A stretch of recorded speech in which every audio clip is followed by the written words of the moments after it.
Okay sir, good evening. Start कर सकते हैं। Good evening. आवाज आ रही है मेरी? Am I audible to everyone? हाँ सर। Yes sir. ठीक। So good evening everyone. Let's start by introduction. I am doctor Rajat Somani, physiotherapist, manual osteopathic practitioner, soft chiropractor, reflexologist and panchagavya therapist. आज की क्लास में हम लोग एनाटॉमी, फिजियोलॉजी एंड बायोमैकेनिक्स के concepts देखने जाएंगे। Theories of anatomy, physiology and biomechanics which is required to know before manual therapy practice। बिना anatomy, physiology और बायोमैकेनिक्स को जाने मैनुअल थेरेपी या बोन सेटिंग को जानना अधूरा है। सो आई होप यहाँ पे सब मेडिकोज है और एनाटॉमी, थोड़ा बहुत फिजियोलॉजी वगैरह सब जानते होंगे।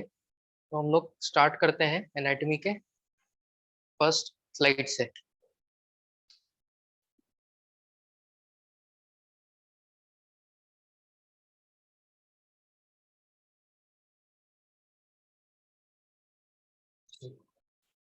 सर नेक्स्ट स्लाइड आया। करने के लिए हेलो।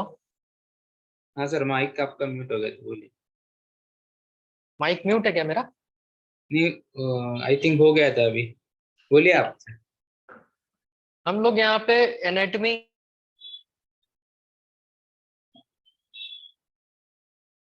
देखने जा रहे हैं और थेरेपी या बोन सेटिंग कोर्स के लिए जरूरी है। सारी एनाटॉमी हम लोग नहीं देखेंगे। सो स्टार्ट करते हैं स्केलेटल सिस्टम से। आप सभी जानते हैं ऊपर वाले ने हम लोगों को मूवमेंट करने के लिए स्केलेटल सिस्टम दिया है। सभी को पता होगा 206 हड्डियां ह्यूमन बॉडी में होती है। दूसरा सिस्टम है मस्कुलर सिस्टम एंड तीसरा सिस्टम है नर्वस सिस्टम। इन तीनों सिस्टम से मिला के हमारा लोकोमोटरी सिस्टम बनता है। लोकोमोशन चलने फिरने, हिलने डुलने के लिए, मूवमेंट करने के लिए जरूरी है। इन तीनों में से किसी भी सिस्टम की कमी या डिफॉर्मिटी या डिसीज होने से हम लोग लोकोमोशन ठीक तरह से नहीं कर पाएंगे या पेनफुल तरीके से करेंगे। उसी को ठीक करने के लिए आज हम जिस विज्ञान को, जिस साइंस को जानने जा रहे हैं उसको मैनुअल थेरेपी या बोन सेटिंग बोला जाता है। स्केलेटल सिस्टम एनाटॉमी को देख लेते हैं। This system, skeletal system, can be divided into the axial and appendicular system. In an adult body, it is mainly composed of 206 individual bones, which are organized into two main divisions: axial skeletal and appendicular skeletal system. अभी देख लेते हैं हम लोग axial स्केलेटल्स के part देख लेते हैं किसको बोला जाता है, और अपेंडिकुलर स्केलेटल के पार्ट्स देख लेते हैं। एक्शियल स्केलेटल सिस्टम में स्कल बोन, जो कि बहुत सारी छोटी छोटी हड्डियों से बनी होती है। सेकंड, ईयर ऑसिकल्स, कान के अंदर जो छोटी छोटी हड्डियां होती है। हायोइड बोन, जो हायोइड कार्टिलेज के ऊपर होती है थायराइड ग्लैंड के को सपोर्ट करने के लिए। Rib cage and vertebral column. मैं बहुत ज्यादा डिटेल्स में नहीं जाऊंगा हर एक हड्डी के बारे में, फिर भी जो रिलीवेंट चीजें हैं मैं आपको वो बताऊंगा जो आपके कोर्स में काम आएगी। स्कल बोन देख लेते हैं हम लोग। स्कल बोन्स में फ्रंट के हिस्से को बोलते हैं फ्रंटल बोन, साइड वाले हिस्से को बोलते हैं parietal bone, then sphenoid bone, temporal bones, nasal bone, zygomatic bones, vomer bone, maxilla and mandible. ये स्कल बोन के पार्ट्स हैं। जो खोपड़ी होती है इंसान की, वो इतनी सारी हड्डियों से मिलके बनी होती है, जो हर एक इंडिविजुअल बोन अपने आप में एग्जिस्ट करती है। और इन दोनों बोन्स के, कोई दो बोन स्कल की, उसके बीच का जो ये जॉइंट्स देख रहे हैं आप, जो लाइंस देख रहे हैं, इनको सूचर्स बोला जाता है, जो बहुत ही टाइनी माइन्यूट मूवमेंट अलाउ करती है स्कल बोन्स के लिए। हमारा स्कल के अंदर ब्रेन प्रोटेक्टेड होता है। आप सभी को पता होगा ब्रेन भी सांस लेता है। ह्यूमन बॉडी का हर अंग सांस लेता है। सो ब्रेन के अंदर जो सेरिब्रोस्पाइनल फ्लूइड होता है वो जब फ्लो करता है तो ब्रेन का साइज श्रिंक और एक्सपांड होता है, जिसको कैपेसिटेट करने के लिए सर्वाइकल स्कल बोन्स के बीच में जो सूचरल जॉइंट्स हैं वो फ्रीली दोनों हड्डियों को, स्कल बोन्स को मूव करते हैं ताकि ब्रेन अच्छे से एकोमोडेट हो जाए और इंट्राक्रेनियल प्रेशर ना बढ़े। Next slide. ईयर ऑसिकल्स में 3 हड्डियां होती है, मेलियस, इनकस एंड स्टेपिस। इन 3 हड्डियों से मिलके हमारा ईयर ऑसिकल्स बनता है। इन तीनों में मूवमेंट होता है जो कि सुनने के लिए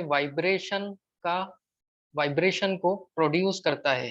इन्हीं तीनों हड्डियों के वाइब्रेशन से जो सिग्नल जाता है ब्रेन तक, उससे हमें आवाज आती है।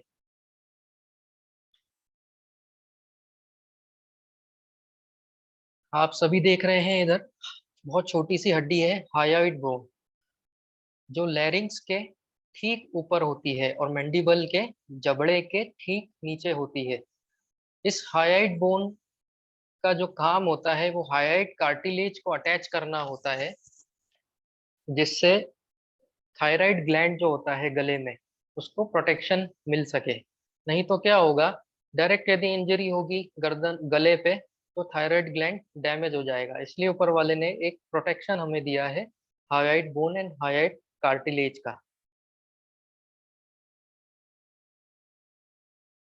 रिबकेज देख लेते हैं। आप सभी जानते हैं रिबकेज का जो सेंटर पार्ट होता है उसको स्टर्नम बोला जाता है, एंड तो उससे अटैच हड्डियां होती है उनको रिब्स कहा जाता है, पसलियां कहा जाता है, जो वेरी करती है हर इंडिविजुअल में। किसी में 12 हड्डियां होती है, सॉरी 11 हड्डियां होती है, 11 पसलियां होती है, किसी में 11.5 पसलियां होती है। तो लास्ट की जो रिब्स होती है उनको फ्लोटिंग रिब्स कहते हैं, बिकॉज उनका कोई अटैचमेंट, इंसर्शन और ओरिजिन तो होता है लेकिन इंसर्शन कहीं नहीं होता, अटैचमेंट नहीं होता, इसलिए वो फ्लोट करती रहती है। ये रिब केज हमको हमारे जो फेफड़े और जो दिल है, जो हृदय है, उसको प्रोटेक्शन देने का काम करता है।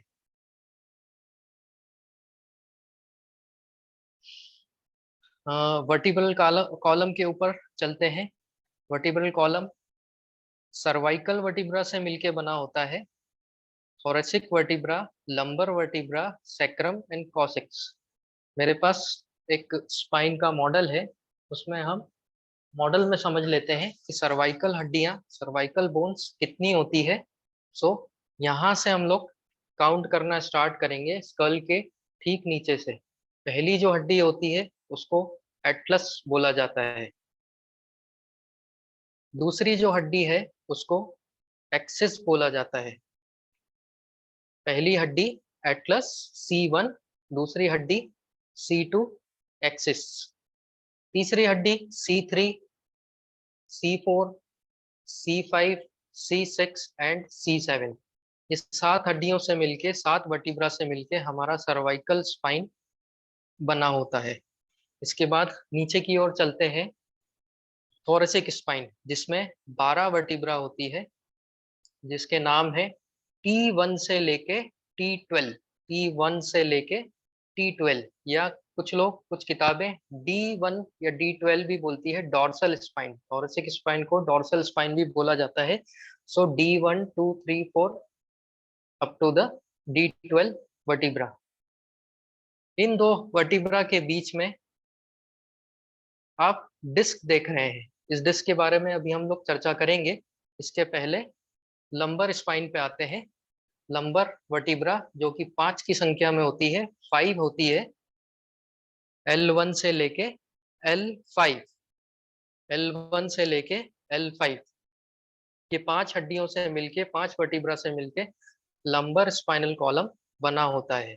इसके नीचे आते हैं, सो ये तिकोनी हड्डी आप देख रहे हैं, ट्रायंगुलर शेप बोन, इसको बोला जाता है सैक्रम। ये सैक्रम है। सैक्रम के भी पार्ट्स होते हैं। ऊपर वाले हिस्से को बोला जाता है बेस ऑफ सैक्रम और बाकी के हिस्से को बोला जाता है बॉडी ऑफ सैक्रम। सैक्रम में ये आप हड्डियां जो देख रहे हैं ये फ्यूजन है। सैक्रम की जो 5 हड्डियां हैं वो आपस में फ्यूज्ड है, जुड़ी हुई होती है। इसके नीचे चलते हैं। Coccyx, tail bone. Tail bone भी फ्यूजन से मिलके बनी है, 4 हड्डियों के फ्यूजन से मिलके आपकी टेल बोन बनती है। तो फ्रेंड्स हमने देखा cervical spine, dorsal spine, lumbar spine, sacrum and coccyx. ये पूरा सर्वाइकल पूरा स्पाइनल कॉलम है। अभी हम लोग इसके अंदर के जो सॉफ्ट टिश्यूज हैं उसके बारे में थोड़ी सी जानकारी देते हैं। ये जो जेली लाइक स्ट्रक्चर आप देख रहे हैं ये है स्पाइनल डिस्क। 2 वर्टिब्रा के बीच में जो जेली लाइक मटेरियल आपको दिख रहा है इसको बोला जाता है डिस्क। ये disc annulus fibrosus, outer covering जिसको बोलते हैं एन्यूलस फाइब्रोसस, एंड अंदर का जो मटेरियल होता है जेल मटेरियल उसको बोलते हैं न्यूक्लियस पल्पोसस से मिलके बना होता है। आउटर पोर्शन जो है एन्यूलस फाइब्रोसस, इनर पोर्शन जो है न्यूक्लियस पल्पोसस। यही डिस्क पे हमारा पूरा मैनुअल थेरेपी डिपेंड करता है जिसको हम आज सीखने जा रहे हैं। ये डिस्क नहीं होता तो आज मैनुअल थेरेपी का ट्रीटमेंट भी इजाद नहीं होता। इसके बाद हम लोग देखते हैं एक वर्टिब्रा की एनाटमी, सिंगल वर्टिब्रा की एनाटमी। ये जो प्रोसेस देख रहे हैं आप सेंटर में इसको बोला जाता है spinous process. Centre process is called spinous process. तो साइड की 2 प्रोसेस आप देख रहे हैं, ये 2 साइड की, इनको बोला जाता है transverse process. Spinous process centre में एंड साइड में, लेफ्ट एंड राइट साइड में ट्रांसवर्स प्रोसेस। इसके बाद 2 वर्टिब्रा के बीच में एक फोरामेन है, ट्रांसवर्स फोरामेन, उसमें से स्पाइनल नर्व रूट बाहर आता है जिसको नस बोलते हैं। ये जो जॉइंट आपको दिख रहे हैं जिससे 2 वर्टिब्रा आपस में अटैच होती है इसको बोला जाता है superior articular facet and inferior articular facet. Superior articular facet and inferior articular facet. Now हम लोग आगे चलते हैं शोल्डर गर्डल के ऊपर।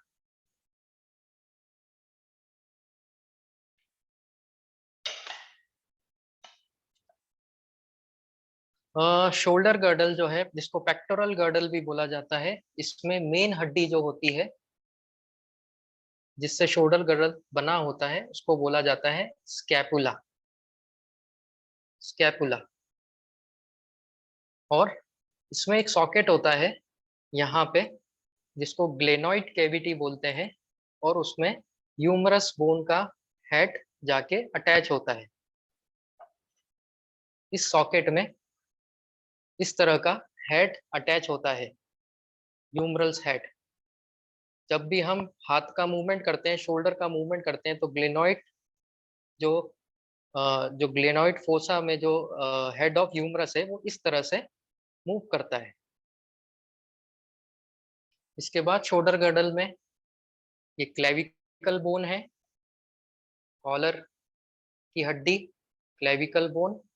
यहाँ पे आप कुछ लिगामेंट्स देख रहे हैं, anterior ligament, lateral ligament and posterior ligament, जो शोल्डर जॉइंट को प्रोटेक्ट करके रखते हैं और मूवमेंट को इजीली अलाउ करते हैं। पीछे की ओर देखें, पोस्टीरियर साइड ऑफ स्कैपुला देखें तो ये स्पाइन ऑफ स्कैपुला इस स्ट्रक्चर को बोला जाता है जिससे एक्रोमियम प्रोसेस अटैच होता है एंड आगे की तरफ कोरेकॉइड प्रोसेस अटैच होता है। ये अटैचमेंट ऊपर वाले ने मसल्स को अटैच करने के लिए दिए हैं। ऊपर वाला ये जो गड्ढा आपको दिख रहा है स्पाइन ऑफ स्कैपुला के ऊपर, इसको सुप्रास्पाइनेटस फोसा बोलते हैं और नीचे वाले को इंफ्रास्पाइनेटस फोसा बोलते हैं, जहां पे supraspinatus muscle and infraspinatus muscle का अटैचमेंट होता है। ये था शोल्डर गर्डल।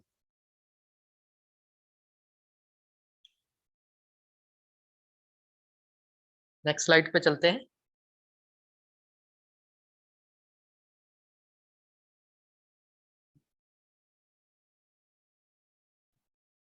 स्लाइड दिख रहा है सर आपको? नहीं, पेक्टोरल पे ही अटका है अभी। हाँ जी। Now appendicular skeletal system.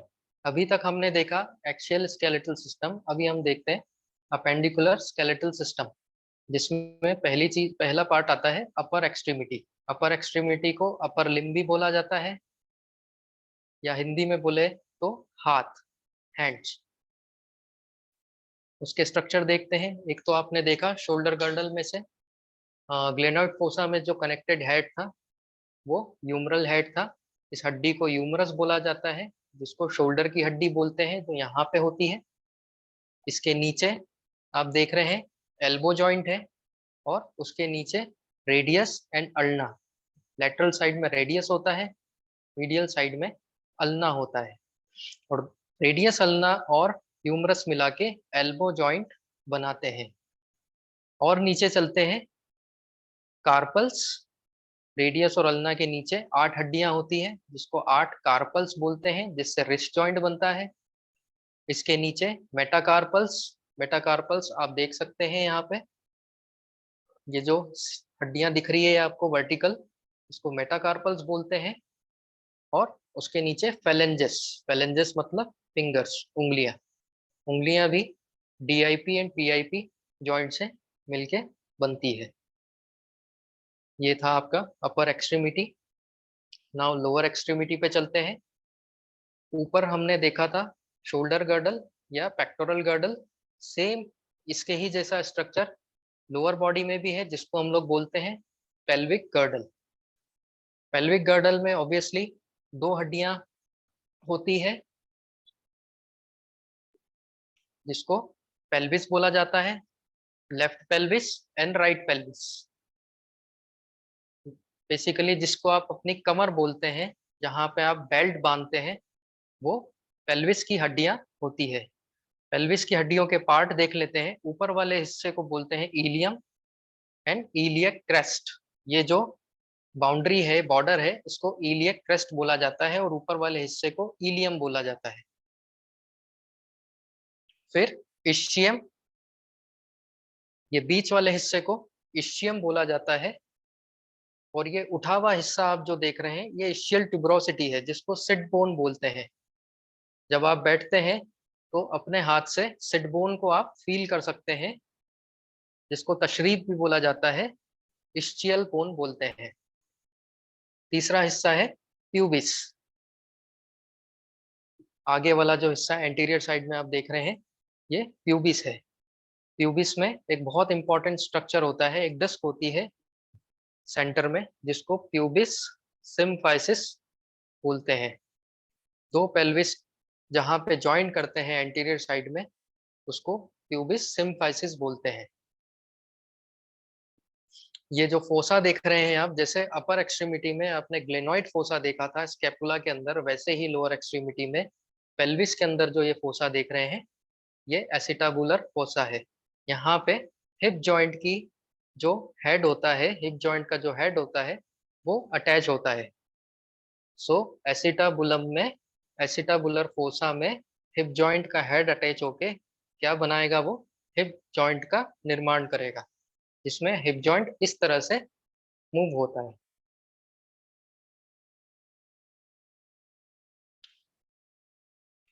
अभी आगे चलते हैं।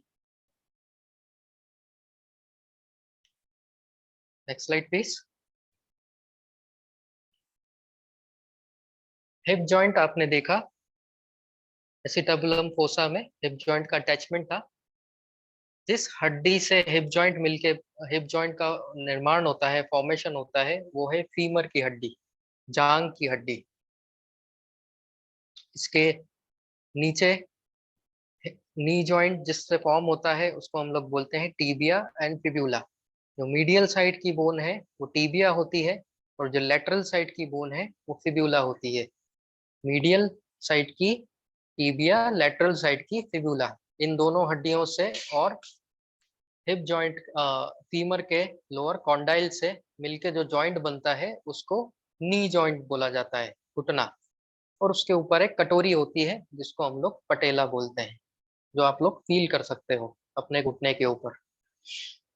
टीबिया फिब्यूला के नीचे हम लोग देखते हैं लोअर एंड पे, जैसे अपर लिम्ब में रिस्ट में कार्पल्स होती थी, यहाँ पे लोअर लिम्ब में टार्सल्स बोन होती है। टार्सल्स में cuboids, cuneiform, 3 cuneiform, medial cuneiform, lateral cuneiform, intermediate cuneiforms आती है। इसके बाद मेटाटार्सल्स है, आप फील कर सकते हैं अपने पंजों के ऊपर जो वर्टिकल बोन्स हैं वो मेटाटार्सल्स हैं। फिर फिंगर्स आती है, टोज जिसको बोलते हैं फेलेंजेस। और नीचे की तरफ होती है आपकी एड़ी जिसको बोला जाता है कैल्केनियल बोन, कैल्केनियम। इन सारी हड्डियों से मिला के आपका लोअर लिम्ब का निर्माण होता है।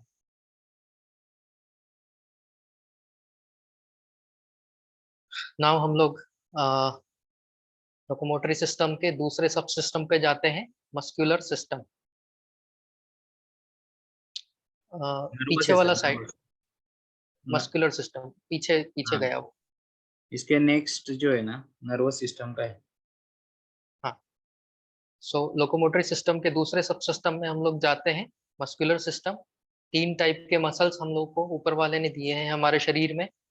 पहला स्केलेटल मसल्स, जो कि हमारे स्केलेटल से डायरेक्टली अटैच होते हैं। आप फील कर सकते हैं अपने स्केलेटल मसल्स अपने हाथ और पैरों में, अपनी बॉडी में।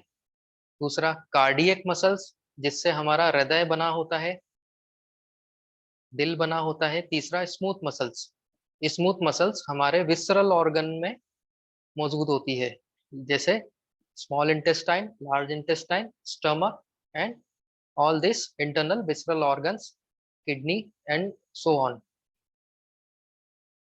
इन सभी में स्मूथ मसल्स होती है। तीसरा sub system nervous system. Nervous system को हिंदी में बोला जाता है तंत्रिका तंत्र, जिसके 2 सब सिस्टम हैं।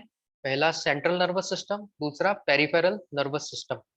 सेंट्रल नर्वस सिस्टम में ब्रेन आता है एंड स्पाइनल कॉर्ड आती है, आपका दिमाग और आपकी मेरू रज्जु, brain and spinal cord. Peripheral nervous system में autonomic nervous system and somatic nervous system आता है। तो एक हिंदी में एक एग्जाम्पल से, उदाहरण से मैं आपको नर्वस सिस्टम को क्लियर कर देता हूँ कि आपके खोपड़ी में जो मौजूद होता है वो आपका ब्रेन है, वो सेंट्रल नर्वस सिस्टम का पार्ट है, जिसको हम लोग हेडक्वार्टर बोलते हैं। एंड उसके नीचे का वाला जो हिस्सा मेरुरज्जु, उसको स्पाइनल कॉर्ड बोलते हैं, जो कि ब्रेन से डायरेक्टली अटैच होता है। आपके सभी के घर में जब इलेक्ट्रॉनिक जो सिस्टम होता है, इलेक्ट्रिकल जो सिस्टम होता है, वो इसी कंसेप्ट पे बना होता है। जहाँ से बिजली पैदा होती है वो पावर हाउस होता है, जिसको हम लोग ह्यूमन बॉडी में दिमाग बोलते हैं। और जहाँ से करंट सप्लाई होता है आपके घरों में, वो मेन केबल होती है, जिसको पावर केबल बोलते हैं, और ह्यूमन बॉडी में उसको स्पाइनल कॉर्ड बोला जाता है। जो भी करंट दिमाग में पैदा होगा वो स्पाइनल कॉर्ड के थ्रू होते हुए आपके नर्वस सिस्टम में जाएगा। मीन्स आपने यदि सोचा है कि आपको पानी पीना है, सो ये जो कमांड जनरेट हुआ पानी पीने का, वो कहाँ पे जनरेट हुआ? आपके दिमाग में। और ये सिग्नल ट्रैवल हुआ आपके स्पाइनल कॉर्ड में, और स्पाइनल कॉर्ड से स्पाइनल रूट्स निकलती है। जैसे आपके घरों में पंखा, ट्यूबलाइट इत्यादि चलते हैं, वो वायर्स के थ्रू अटैच होते हैं। पावर केबल से जो ब्रांचेस निकलती है वायर्स की, वो ही आपका पंखा, टीवी, कूलर इत्यादि चलाते हैं। इसी तरह से ब्रेन से जो सिग्नल स्पाइनल कॉर्ड में पावर केबल में जाता है, वो स्पाइनल नर्व रूट के थ्रू हमारे हाथों में और पैरों में जाता है। अभी मैंने सोचा मुझे पानी पीना है, ये कमांड एक करंट के फॉर्म में, एक सिग्नल के फॉर्म में ब्रेन में जनरेट हुआ। ये स्पाइनल कॉर्ड में आया, स्पाइनल कॉर्ड से हाथों की नसों में आया यही सिग्नल, एंड मैंने इस बॉटल को टाइटली पकड़ लिया। अब सेकंड कमांड जब मैं जारी करूंगा अपने दिमाग में बॉटल को खोलना, तो भी सेम प्रोसेस होगी। करंट आएगा दिमाग में, स्पाइनल कॉर्ड में एंड आपके हाथों में, और ये ढक्कन खुलने का जो कमांड है वो फॉलो हो जाएगा।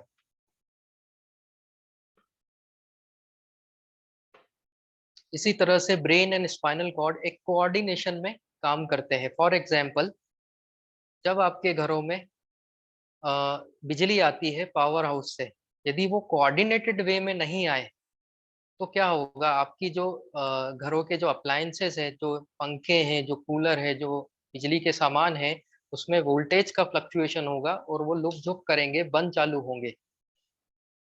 इसी तरह से ब्रेन और स्पाइनल कॉर्ड में यदि कोऑर्डिनेटेड वे में सिग्नल नहीं आएगा तो इंसान को क्या होगा, दर्द होगा, इम्बैलेंस होगा, लड़खड़ाहट होगी, और जो भी आप न्यूरोलॉजिकल डिसीजेस देखते हैं, पार्किंसंस, मैनिया, इस तरह के जो डिसऑर्डर होते हैं वो हो जाते हैं। मींस वोल्टेज कोऑर्डिनेटेड वे में ब्रेन और स्पाइनल कॉर्ड में नहीं पहुंच रहा है।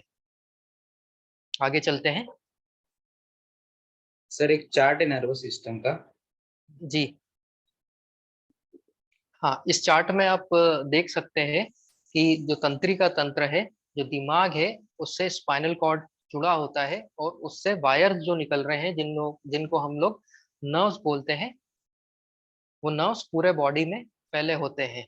ऐसा एक भी हिस्सा बॉडी का नहीं है जहाँ पे कोई नस मौजूद नहीं है, क्योंकि नस का सिग्नल जाएगा तो ही वहां पे मूवमेंट हो पाएगी, तो ही वहां पे ब्लड सर्कुलेशन भी हो पाएगा। यदि वहां की कहीं भी किसी भी हिस्से की नस यदि डैमेज हो जाती है, कट हो जाती है, तो वो पार्ट सुन्न पड़ जाता है, वहां पे सेंसेशन लॉस हो जाता है, वहां पे मोटर लॉस हो जाएगा, मूवमेंट भी लॉस हो जाएगा, वहां पे पसीना आना बंद हो जाएगा, ब्लड सप्लाई की कमी हो जाएगी। इसीलिए ऊपर वाले ने बहुत ही खूबसूरती से इस नर्वस सिस्टम को डिजाइन किया है। हम इसे अपना सॉफ्टवेयर भी बोल सकते हैं। हार्डवेयर आपके हाथ और पैर हो गए, सॉफ्टवेयर आपका नर्वस सिस्टम हो गया।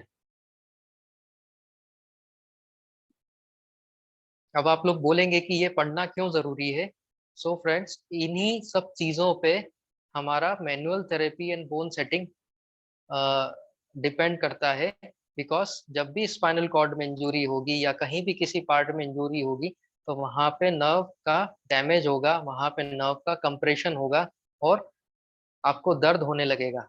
पेशेंट आपके पास क्यों आता है, अपना दर्द लेके आता है। यदि ये नर्व्स नहीं होगी बॉडी में तो पेन सिग्नल जा नहीं सकता, और बॉडी का वो अंग डैमेज हो जाएगा, लेकिन इंसान को पता भी नहीं लगेगा। इसलिए pain is a good friend of your, because जो जो दर्द है वो आपका बहुत अच्छा दोस्त है। दर्द है तो ही आप जिंदा हैं, दर्द है तो आपको पता लगता है कि आपके बॉडी में कुछ प्रॉब्लम है, और आप अपने आप को डॉक्टर को दिखाते हैं। सर वर्टिब्रल कॉलम का चार्ट दिख रहा है आपको? हाँ जी, वर्टिब्रल कॉलम के बारे में मैंने बता दिया ऑलरेडी। हम्म। स्टूडेंट्स एक बार देख लें वर्टिब्रल कॉलम को अच्छे से। वर्टिब्रल कॉलम एक बार छोटा सा रिवाइज कर देता हूँ मैं। सर्वाइकल की 7 हड्डियां, डॉर्सल की 12 हड्डियां, लंबर की 5 हड्डियां, सैक्रम एंड कॉकिक्स। आप जो दो कर्वेचर इसमें देख रहे हैं, एक कॉनकेव कर्व आप इसमें देख रहे हैं, ब्लू कलर के एरो में ये जो कर्व देख रहे हैं, इसको कॉनकेव कर्व बोलते हैं, लॉर्डोटिक कर्व बोलते हैं। और जो कॉन्वेक्स कर्व आप डॉर्सल स्पाइन में देख रहे हैं, ये काइफोटिक कर्व है। एंड अगेन सर्वाइकल स्पाइन में फिर एक और कॉनकेव कर्व है, जो लॉर्डोटिक सर्वाइकल कर्वेचर है। इन कर्वेचर्स का क्या इंपॉर्टेंस है वो हम आगे बायोमैकेनिक्स के अंदर देखेंगे।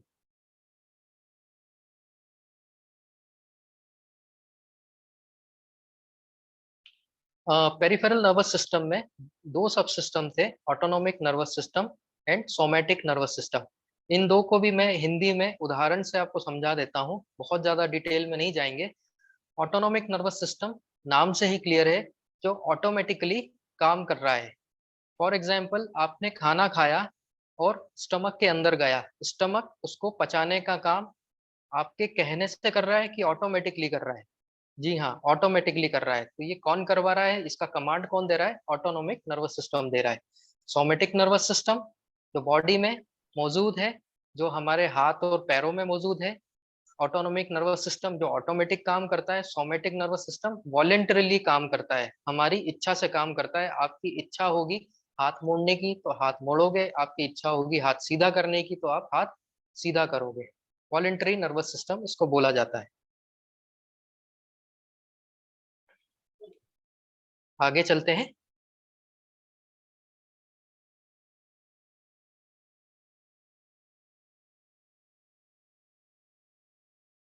ये ऑलरेडी हमने देख लिया है। सर्वाइकल की 7 हड्डियां, थोरेसिक की 12, लंबर की 5, सैक्रम की 1 एंड कॉक्सिक्स की 1 हड्डी, जिसमें 4 हड्डियां फ्यूजन होता है। कर्वेचर भी हम लोगों ने देख लिया है।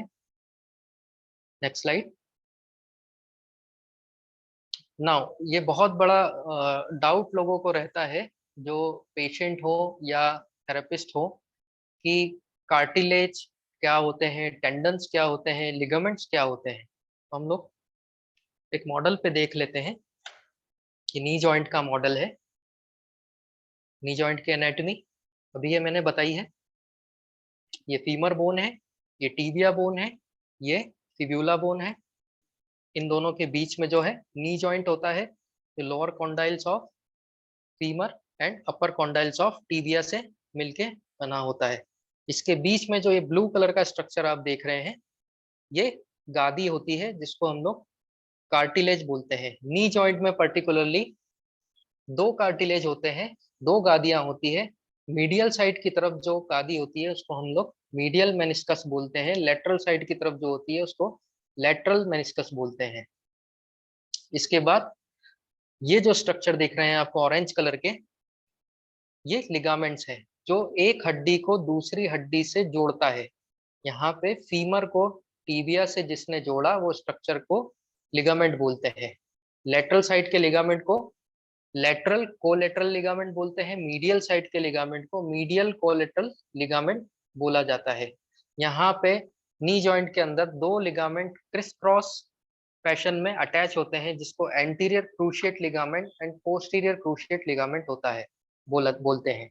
तो नी जॉइंट के अंदर टोटल 4 लिगामेंट हो गए, medial collateral ligament, lateral collateral ligament and 2 अंदर की तरफ क्रिस क्रॉस फैशन में जो इस तरह से क्रॉस में जुड़े हैं वो एंटीरियर क्रूशिएट लिगामेंट, और पीछे की तरफ जो लिगामेंट है उसको पोस्टीरियर क्रूशिएट लिगामेंट कहते हैं। सो लिगामेंट हड्डी से हड्डी को जोड़ता है।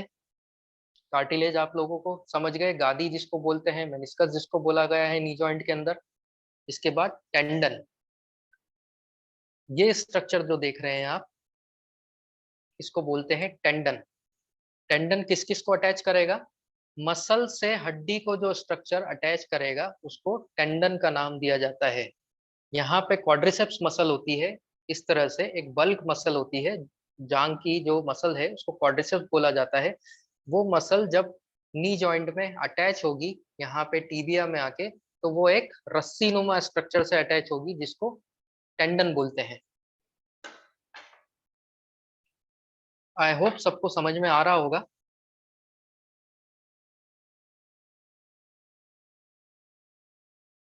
सो ये देख लिया हमने cartilage, tendons and ligament. Next slide पे चलते हैं। ये थी हमारी रिलेवेंट एनाटॉमी। ये इसलिए बताना जरूरी था क्योंकि जब हम लोग मैनुअल थेरेपी सीखेंगे तो बेसिक एनाटॉमी का ज्ञान होना बहुत जरूरी था, नहीं तो आपको समझ में नहीं आएगा कि मसल्स पे काम कर रहे हैं, लिगामेंट पे कर रहे हैं, बोन पे कर रहे हैं या जॉइंट के ऊपर काम कर रहे हैं। इसी तरह से अब हम आगे देखते हैं रिलीवेंट फिजियोलॉजी। रिलीवेंट फिजियोलॉजी मतलब जो आपके काम की है।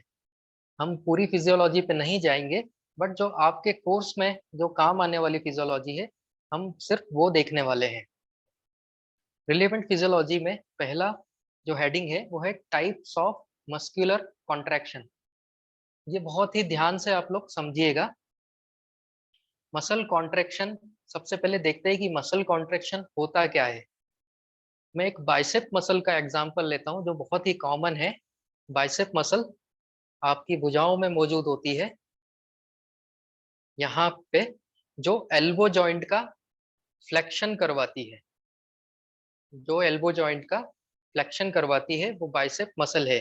आप अपने हाथ को बाइसेप मसल के ऊपर रख के फ्लेक्शन करके देखिए, आपको बाइसेप मसल्स का मूवमेंट फील होगा। ये मूवमेंट ही मसल का कॉन्ट्रैक्शन है। जब ये मसल कॉन्ट्रैक्ट करेगी तो आपके एल्बो जॉइंट में फ्लेक्शन का मूवमेंट कराएगी। इसी तरह से दूसरा मूवमेंट, इसका जो रिवर्स मूवमेंट है उसको हम लोग एक्सटेंशन बोलते हैं, मोड़ने को बोलते हैं फ्लेक्शन एंड सीधा करने को बोलते हैं एक्सटेंशन। जब एक्सटेंशन कराएंगे एल्बो जॉइंट का, तो पीछे वाली जो मसल है, पोस्टीरियर साइड की जो मसल है जिसको हम लोग ट्राइसेप बोलते हैं, उस ट्राइसेप में कॉन्ट्रैक्शन महसूस होगा आपको। आप फील करके देख लीजिए अपने ट्राइसेप में, मसल्स में, ट्राइसेप मसल में फील हो रहा है जाना। अब हम लोग देखते हैं टाइप ऑफ मसल कॉन्ट्रैक्शन। ये मसल कॉन्ट्रैक्शन भी दो टाइप के होते हैं। एक्चुअली देखा जाए तो 3 टाइप के होते हैं, जिसमें हमारे लिए जो इम्पोर्टेंट है वो 2 टाइप है। मैं तीनों ही टाइप आपको बताऊंगा। इसमें जो श्रिंकेज वाला मूवमेंट है, जो कॉन्ट्रैक्शन वाला मूवमेंट है, जो बाइसेप में हुआ हाथ मोड़ने के वक्त, उसको बोला जाता है कोसेंट्रिक कॉन्ट्रैक्शन। Concentric contraction. और जब हाथ मोड़ते वक्त जो ट्राइसेप्स के अंदर जो मूवमेंट हुआ उसको बोलते हैं रिलैक्सेशन ऑफ ट्राइसेप। ये agonistic and antagonistic muscle system के ऊपर काम करता है। फिर से आप समझिए, जब बाइसेप्स मसल्स को कॉन्ट्रैक्ट किया तो बाइसेप्स का कोसेंट्रिक कॉन्ट्रैक्शन हुआ, इसी दौरान पीछे ट्राइसेप मसल्स का रिलैक्सेशन हुआ। ट्राइसेप मसल यदि रिलैक्स नहीं होगी तो आपका हाथ मुड़ नहीं पाएगा, क्योंकि जब ऊपर वाली मसल ताकत लगा रही है तो नीचे वाली मसल्स को ढीला होना पड़ेगा। तो ये देखा आपने concentric muscle contraction of biceps. अब देखते हैं eccentric contraction of bicep muscle. जब मैं हाथ सीधा करूंगा तो ऑब्वियसली पीछे वाली मसल्स का काम होगा, ट्राइसेप मसल कॉन्ट्रैक्ट होगी, लेकिन बाइसेप मसल धीरे धीरे धीरे धीरे रिलैक्स हो गई। बाइसेप मसल एकदम से रिलैक्स नहीं हुई। एकदम से यदि रिलैक्स हो जाएगी तो ये हाथ गिर जाएगा। लेकिन आप कंट्रोल्ड वे में जब हाथ को सीधा करेंगे तो इस कॉन्ट्रैक्शन को बोलते हैं इसेंट्रिक कॉन्ट्रैक्शन, जो आपके कंट्रोल से हो रही है।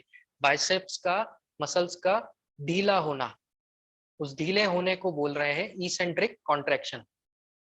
टाइट होने को बोलेंगे कोसेंट्रिक कॉन्ट्रैक्शन, ढीला होने को बोलेंगे इसेंट्रिक कॉन्ट्रैक्शन। जब पूरा टाइट हो जाएगा तो कोसेंट्रिक कॉन्ट्रैक्ट हो गई मसल, एंड जब पूरा लूज हो जाएगा तो मसल का रिलैक्सेशन हो गया। इस कंसेप्ट में किसी को कोई डाउट हो तो चैट बॉक्स में लिख दो, बहुत इंपॉर्टेंट कंसेप्ट है ये। तीसरा मसल कॉन्ट्रैक्शन हम लोग देखते हैं जिसको बोलते हैं आइसोमेट्रिक मसल कॉन्ट्रैक्शन। सभी लोग अपना हाथ इस तरह से रखिए और अपने हाथ को टाइट करिए। अपने हाथ को मूवमेंट नहीं कराना है, सिर्फ टाइट करना है। तो जो यहाँ पे आप टाइटनेस फील कर रहे हैं बाइसेप में, इसको बोलते हैं isometric contraction. Movement contraction without a movement is called isometric muscle contraction. ये भी बहुत इंपॉर्टेंट है मैनुअल थेरेपी में, इस कंसेप्ट को जानना। सो 3 तरह के मसल कॉन्ट्रैक्शन देखें, concentric muscle contraction, eccentric muscle contraction and isometric muscle contraction. आगे चलते हैं। Pain gate theory, relevant physiology का अगला टॉपिक है पेन गेट थ्योरी। अभी तक किसी को कोई डाउट हो तो पूछ सकते हैं, 2 मिनट बाद मैं पेन गेट थ्योरी पे जाने वाला हूँ।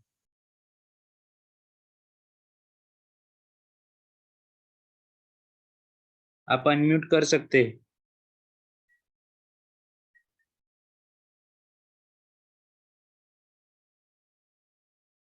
किसी को कोई डाउट हो अभी तक मसल कॉन्ट्रैक्शन समझने में, एनाटॉमी समझने में? सर एक डाउट था। जी जी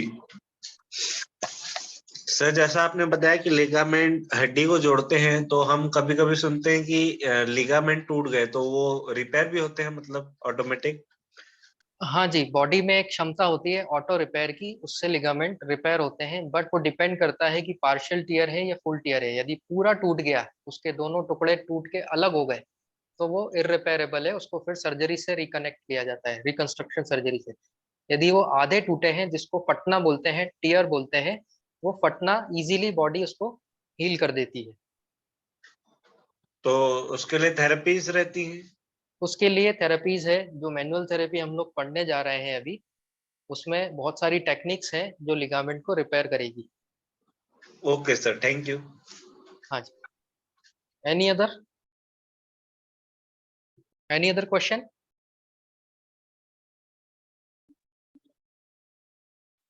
Okay, sir. Let's continue. So let's continue with the pain gate theory. ये हाँ बहुत sir, important. One more question sir. हाँ जी, पूछिए। हाँ नमस्कार सर, जय हिंद सर। जी जैन। अच्छा सर, ये मीडियम मेनिस्कस टीयर जो होता है, हाँ जी, मेनिस्कल टियर, हाँ। हाँ मेनिस्कस टीयर, तो वो हाँ, उसका कारण क्या रहता है? Twisting injury. जब आपका ट्विस्टिंग इन पैर चलते चलते मुड़ जाए, उस वक्त मीडियल मेनिस्कल या नहीं लेटरल सर, मेनिस्कल ये टियर हो जाएगा। जो घुटने में होता है, नी में जो प्रॉब्लम होता हाँ, है, नी मुझे का ही वो। बोल रहा हूँ मैं, ट्विस्टिंग इंजरी, हाँ, जब आपका पैर चलते चलते मुड़ जाए या घुटना ट्विस्ट कर जाए। जनरली अच्छा अच्छा। फुटबॉलर्स को होता है या हाँ एक्सीडेंट्स में हाँ, होता है ये, जब एक्सीडेंट में घुटना होता है। इस तरह से ट्विस्ट हो जाता है, तो उसमें हाँ हाँ, मीडियल मेनिस्कल इंजरी और साथ में लिगामेंट टियर होता है। Ligament, okay. So pain gate theory पे बढ़ते हैं हम लोग। ये बहुत ही इंपॉर्टेंट कंसेप्ट है फिजियोलॉजी का, ये अच्छे से समझ लीजिए आप लोग।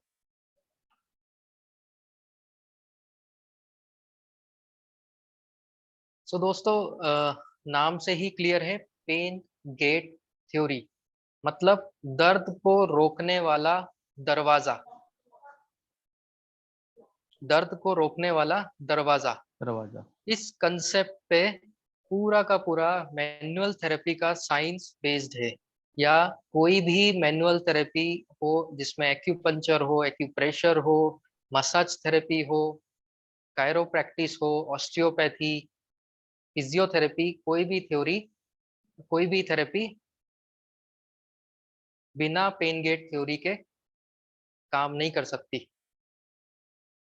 बहुत ही हिंदी सरलतम भाषा में आपको मैं समझाता हूँ पेन गेट थ्योरी।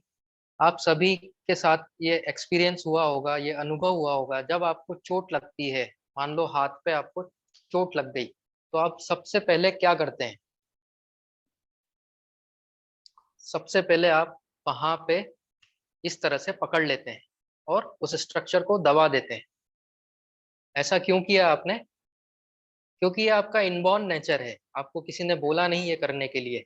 ये इनबॉर्न नेचर है, जब भी चोट लगती है तो हम उस हिस्से को दबा देते हैं इस तरह से, जिससे दर्द कम हो जाता है।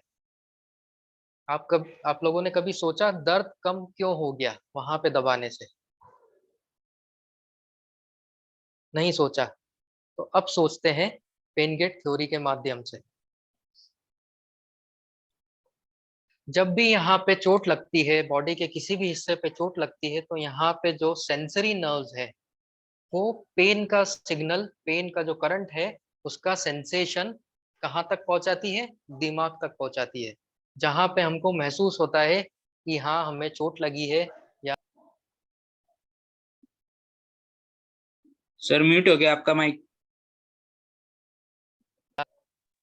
दिमाग में महसूस होता है। सो एक नस जो पेन का सिग्नल ले जा रही है, वो सेंसरी नर्व है। दूसरा नस जो दिमाग से वापस से जहां पे दर्द हो रहा है वहां पे आ रही है, वो है मोटर नर्व। एक है सेंसरी मोटर, नर्व एक जो मोटर नर्व। सेंसेशन ले जा रही है, दूसरी है motor nerve. Sensation appendicular structure से कहाँ तक ले जा रही है? ब्रेन तक। और मोटर नर्व दिमाग के जो सेंसेशन है, दिमाग का जो करंट है, उसको वापस से अपेंडेजेस में पहुंचा रही है।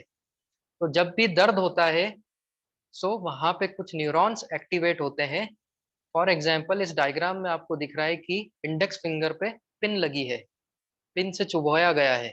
सो उसका जो सेंसेशन है, वो दिमाग तक स्पाइनल कॉर्ड के थ्रू होते हुए जा रहा है। बीच का जो स्ट्रक्चर है, जिसको रिले स्टेशन बोलते हैं, वो स्पाइनल कॉर्ड है, जहां पे आपको दिख रहा है dorsal root ganglion. Dorsal root ganglion नाम का एक स्ट्रक्चर आपको दिख रहा है, जो एक रिले स्टेशन है, वहां पे इस पेन सिग्नल की प्रोसेसिंग होती है। यस, डॉर्सल रूट गैंग्लियन में इस पेन सिग्नल की प्रोसेसिंग होती है।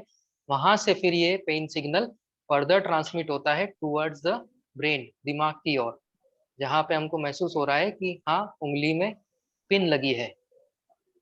या दूसरा एग्जाम्पल यहाँ पे दिया है, एक पंख दिया है, फीदर दिया है। वो फेदर से जब हाथ पे मूवमेंट किया जाएगा, सहलाया जाएगा, तो वहां पे एक टच सेंसेशन होगा। वो सेंसेशन भी डॉर्सल रूट गैंग्लियन से होते हुए स्पाइनल कॉर्ड में, और स्पाइनल कॉर्ड से होते हुए दिमाग में जाएगा। दर्द वाले सेंसेशन को क्या नाम दिया है यहाँ पे? नोसिसेप्टर्स। जो दर्द का सिग्नल ले जा रहे हैं वो रिसेप्टर कौन से हैं? नोसिसेप्टर्स। एंड जो टच का सेंसेशन ले जा रहे हैं वो कौन से रिसेप्टर हैं? वो मैकेनो रिसेप्टर्स।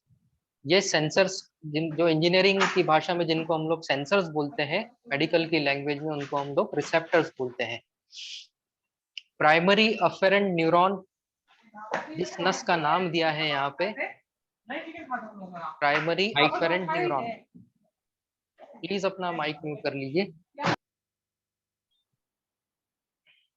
जो सिग्नल ले जा रही है दर्द का या टच का, उस न्यूरॉन का नाम दिया है, उस वायर का नाम दिया है प्राइमरी अफेरेंट न्यूरॉन। अफेरेंट मतलब ऊपर की ओर,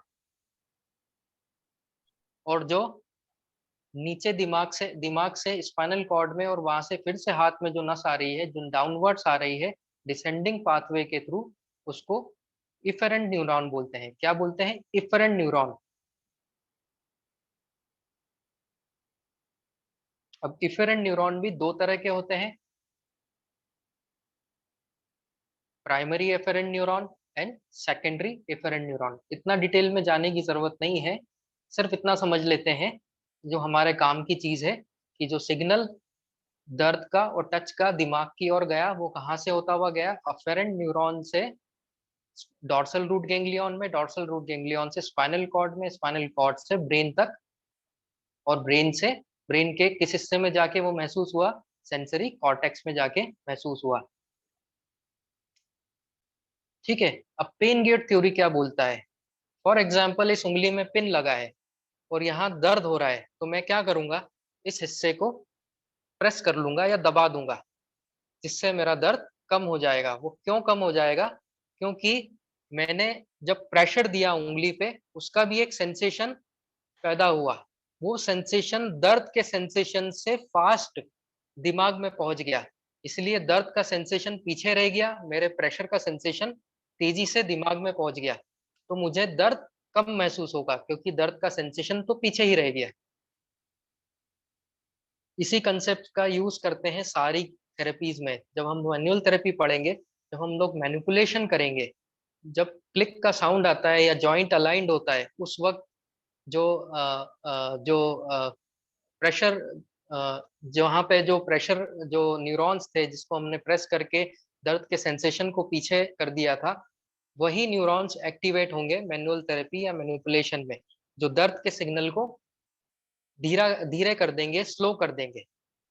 इसलिए तुरंत से दर्द कम हो जाता है, जिसको बोलते हैं इंस्टेंट पेन रिलीफ। तो आप सभी को समझ में आ गया होगा कि क्यों इंस्टेंट पेन रिलीफ होता है मैनुअल थेरेपी के अंदर। उसके पीछे का जो विज्ञान था वो था पेन गेट थ्योरी। मैं फिर से 1 मिनट दूंगा आपको, यदि अपने डाउट हो तो पूछ लीजिए। बहुत इंपॉर्टेंट टॉपिक है, जिसको नहीं समझ में आया पेन गेट थ्योरी, वो फिर से एक बार अपने डाउट क्लियर कर लीजिए। सर एक बार रिपीट कर देंगे प्लीज। सर ठीक है। वो वाला पॉइंट रिपीट कीजिए जो आवाज आती है, आपने बोला ना फिर। हाँ, देखो क्या होता है, जब हम लोग पहले देख लेते हैं पेन गेट थ्योरी क्या होती है। इसको हिंदी भाषा में बोले तो दर्द को दरवाजे के बाहर ही रोक देना, दिमाग में दर्द को जाने ही नहीं देना। तो दर्द को आप लोग कैसे रोकेंगे दरवाजे के बाहर? अपनी मैनुअल थेरेपीज करके। क्योंकि जब पेन का सेंसेशन आएगा, आपको पिन प्रिक का सेंसेशन है, या जॉइंट डिस्लोकेट हो गया, या सबलक्सेशन हो गया है, कुछ भी आपको प्रॉब्लम है, उसका दर्द का सेंसेशन आपको कहाँ महसूस होगा? अपने दिमाग में महसूस होगा। यदि उसको आपको स्लो डाउन करना है, तो आप या तो प्रेशर यूज करिए। प्रेशर में क्या क्या यूज कर सकते हैं आप? मसाज यूज कर सकते हैं, soft tissue release technique use कर सकते हैं, मायोफेशियल रिलीज कर सकते हैं, एक्यूपंक्चर यूज कर सकते हैं, and an number of techniques are there which you can use. और मैनुअल थेरेपी, जिस चीज को हम पढ़ने जा रहे हैं, वो है मैनिपुलेशन थेरेपी, बोन सेटिंग। उसमें क्या होता है, जब हम लोग जॉइंट को रीलोकेट करते हैं, for example this joint is dislocated like that, and जब हम लोग इसको रीलोकेट करते हैं, तब वहां पे क्या होता है, जो प्रेशर न्यूरॉन्स हैं, जो मैकेनोसेप्टर्स हैं, वो एक्टिवेट हो जाते हैं। और मैकेनोसेप्टर्स जब एक्टिवेट होते हैं, तो पेन के जो सेंसेशन है उसको वो पीछे छोड़ देते हैं, पेन को दरवाजे के बाहर ही छोड़ देते हैं, इसीलिए इंस्टेंट पेन रिलीफ व्यक्ति महसूस करता है। आपने देखा होगा जब आपको चोट लगती है तो पहला काम तो आपने उस जॉइंट को दबा दिया है, उस पार्ट को दबा दिया। दूसरा काम आप क्या करते हैं, स्प्रे लगा लेते हैं, बाम लगा लेते हैं। वो भी क्या करता है, वो भी यही काम करता है, काउंटर इरिटेंट का काम करता है। उसकी जो ठंडक होती है बाम की, उस ठंडक का जो सेंसेशन होता है वो आपके दिमाग में दर्द के सेंसेशन के पहले पहुंच जाता है, इसलिए आपको दर्द कम होता है। आई होप कि मैं अब क्लियर हूं आपको, आप लोगों तक ये पेन के थ्योरी से।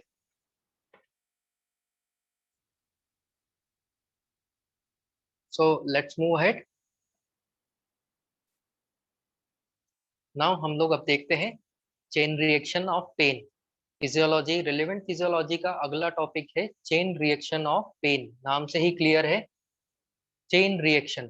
जब दर्द होगा तो उसके साथ में क्या क्या रिएक्शन बॉडी के अंदर होंगे, वो हम लोग देखते हैं। यहाँ पे सबसे पहले आपको दिख रहा है एंगर, फ्रस्ट्रेशन एंड हेल्पलेसनेस। या दर्द से स्टार्ट करते हैं हम लोग, पेन से स्टार्ट करते हैं। जब पेन होगा तो क्या होगा, गार्डिंग होगी, मसल गार्डिंग। आपने देखा होगा जब भी आपको दर्द होता है तो आप उस हिस्से को टाइट कर लेते हैं। फॉर एग्जाम्पल, मेरे यदि आर्म में दर्द हो रहा है, मेरे हैंड में दर्द हो रहा है, तो मैं इस हिस्से को टाइट कर लूंगा इस तरह से, ताकि मुझे दर्द कम हो। इस टाइटनेस को क्या बोलते हैं, muscle guarding. Muscle guarding, muscle guarding फिर प्रोड्यूस करता है मसल स्पैज्म को। मसल गार्डिंग प्रोड्यूस करता है मसल स्पाज्म को। स्पैज्म क्या होता है, involuntary contraction of the muscular system is called muscle spasm due to any injury. Involuntary contraction of the muscular system due to any injury is called muscle spasm। जो आपके काबू में नहीं है, जब भी आपको चोट लगेगी तो वहां का मसल अपने आप टाइट हो जाएगा, जिसको मसल स्पाज्म बोलते हैं। अब जब मसल स्पाज्म होगा तो क्या क्रिएट करेगा, अंदर सूजन क्रिएट करेगा, जिसको इन्फ्लामेशन बोला जाता है। सूजन को क्या बोलते हैं, इन्फ्लेमेशन बोलते हैं। जब भी वहां पे इन्फ्लेमेशन होगा तो क्या होगा, यहाँ पे ब्लड का सप्लाई कम हो जाएगा। जहां भी चोट लगी है वहां पे ब्लड का सप्लाई कम हो जाएगा। ब्लड का सप्लाई कम होने से क्या होगा, वहां पे मसल्स की एट्रोफी होने लगेगी, मसल्स कमजोर होने लगेगी, और मसल वीकनेस को प्रोड्यूस कर देगी। वहां की मांसपेशियां वीकनेस में चली जाएगी। और जब मसल वीकनेस होती है तो loss of normal function. For example, मेरी यहाँ की बाइसेप्स में चोट लगी, बाइसेप्स का मसल गार्डिंग हुआ, मसल टाइटनेस हुआ, स्पाज्म हुआ, ब्लड सप्लाई कम हुआ, ये बाइसेप्स कमजोर हो गई। जब बाइसेप्स कमजोर हो गई तो मैं अपना ये हाथ इस तरह से मोड़ नहीं पाऊंगा। मेरे हैंड का जो फ्लेक्शन है, एल्बो जॉइंट का फ्लेक्शन, वो रेस्ट्रिक्ट हो जाएगा। मेरे में इतनी ताकत नहीं होगी कि मैं अपना हाथ भी उठा पाऊं। So loss of normal function. और जब लॉस ऑफ नॉर्मल फंक्शन होता है तो क्या होता है, एंगर होता है, फ्रस्ट्रेशन होता है।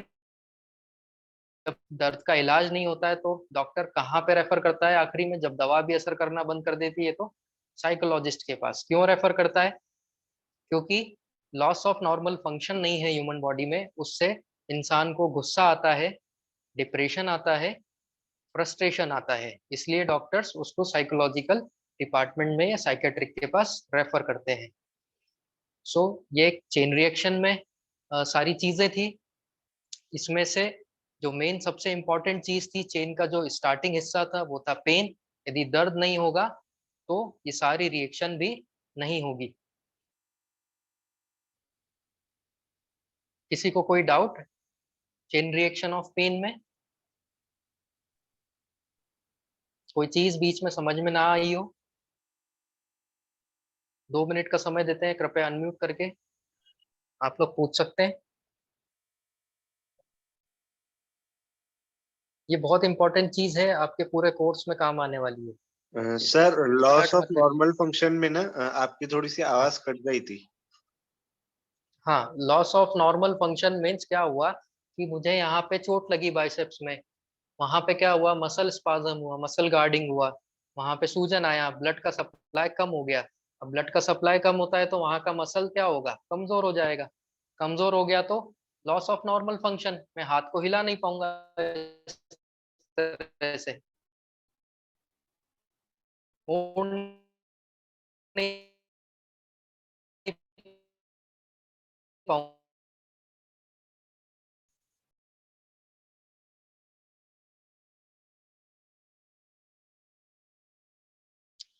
ठीक है, आगे बढ़ते हैं। Next slide. Biodynamics of spine.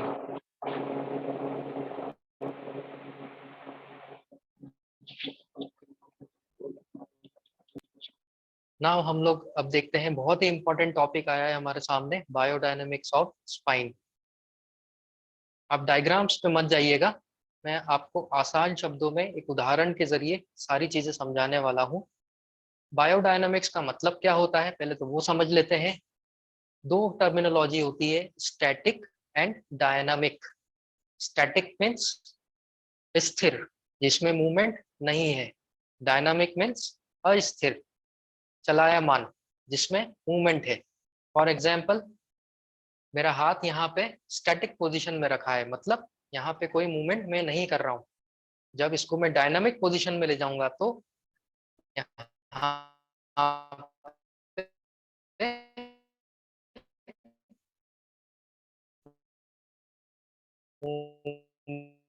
Sir थोड़ा वॉइस आपका रुक जा रहा है बीच में, नेटवर्क इशू है क्या?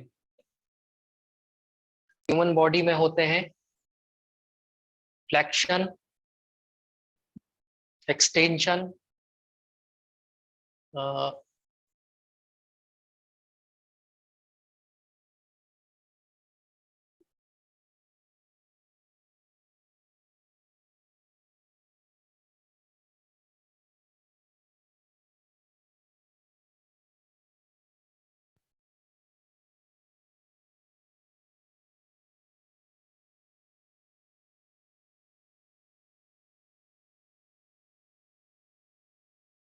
सर माइक म्यूट है।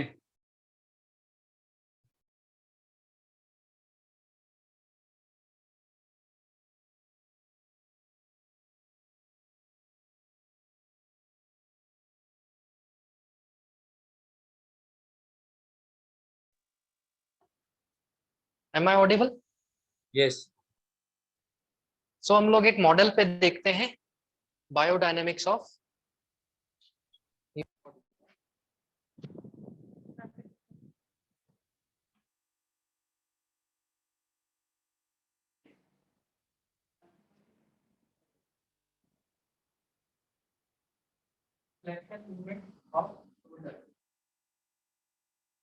एंटीरियर डायरेक्शन में जो मूवमेंट होता है, आगे की तरफ जो मूवमेंट होता है, इसको हम लोग फ्लेक्शन बोल रहे हैं। पोस्टीरियर डायरेक्शन में पीछे की ओर जो मूवमेंट होता है, एंटीरियर मींस आगे की ओर, पोस्टीरियर मींस पीछे की ओर। आगे की तरफ जो मूवमेंट हुआ शोल्डर का फ्लेक्शन, पीछे की तरफ जो मूवमेंट हुआ एक्सटेंशन। लेटरल डायरेक्शन में जो मूवमेंट हो रहा है एक्सटेंशन। मीडियल डायरेक्शन में जो मूवमेंट हुआ है वर्ड द न्यूट्रल इस एडक्शन। अगेन लेटरल डायरेक्शन में away from midline abduction, towards the midline medial direction में एडक्शन। मूवमेंट और होते हैं शोल्डर जॉइंट में, होते हैं इंटरनल रोटेशन। इंटरनल मींस अंदर की ओर, एक्सटर्नल रोटेशन बाहर की ओर। इंटरनल रोटेशन अंदर की ओर, एक्सटर्नल रोटेशन बाहर। लोअर लिम्ब में हम लोग देखते हैं आगे की तरफ के मूवमेंट को फ्लेक्शन बोलते हैं, एंटीरियर डायरेक्शन में फ्लेक्शन, पीछे की डायरेक्शन में पोस्टीरियर डायरेक्शन में एक्सटेंशन, बाहर की तरफ away from midline adduction and towards the midline adduction, अंदर की तरफ मूवमेंट इंटरनल रोटेशन, बाहर की तरफ मूवमेंट एक्सटर्नल रोटेशन। ये लोग कह रहे वॉइस क्लियर नहीं आ रहा, वॉइस क्लियर नहीं आ रहा। वॉइस क्लियर नहीं है ना? हेडफोन डिस्कनेक्ट कर दिया तो भी चलेगा मैडम, मोबाइल से आता है वॉइस। अभी आवाज आ रही है सबको? हाँ अभी क्लियर एकदम। तो फिर से देख लेते हैं। एंटीरियर डायरेक्शन में, एंटीरियर मीन्स आगे की तरफ फ्लेक्शन एंड पीछे की तरफ extension, away from midline abduction, midline की तरफ एडक्शन, अंदर की तरफ रोटेशन, इंटरनल रोटेशन, बाहर की ओर रोटेशन, एक्सटर्नल रोटेशन या medial rotation, lateral rotation. Lower limb को देखते हैं, आगे की तरफ जो मूवमेंट है फ्लेक्शन, पीछे की तरफ जो मूवमेंट है पोस्टीरियर डायरेक्शन में एक्सटेंशन, बाहर की तरफ जो मूवमेंट है अवे फ्रॉम मिडलाइन एबडक्शन, अंदर की तरफ जो मूवमेंट है टुवर्ड्स द मिडलाइन एडक्शन, अंदर की तरफ रोटेशन इंटरनल रोटेशन, बाहर की तरफ रोटेशन एक्सटर्नल रोटेशन।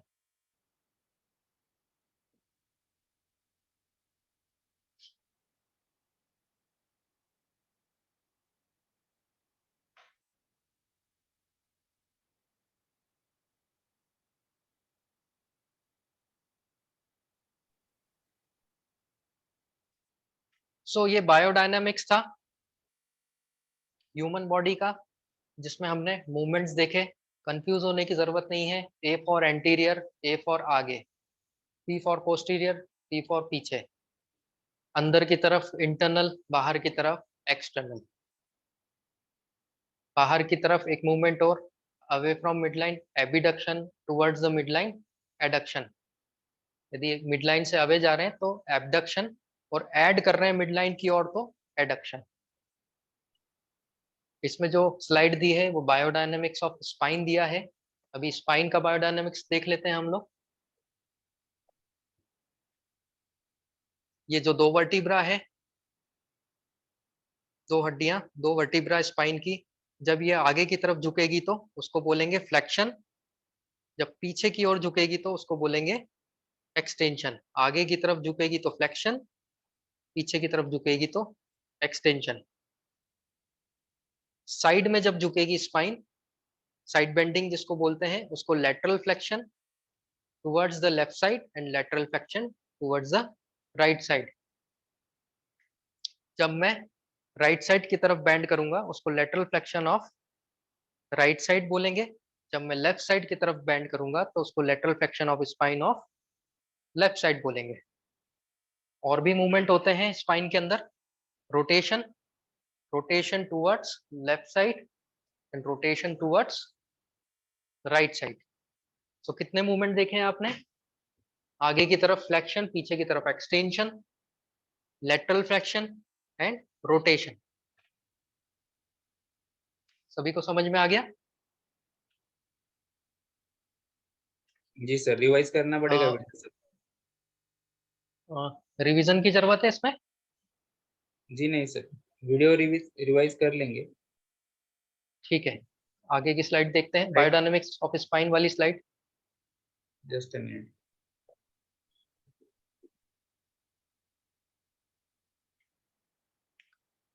सो अभी आपने बॉडी के मूवमेंट्स देखे, जिसमें हम लोगों ने स्पाइन भी कवर किया।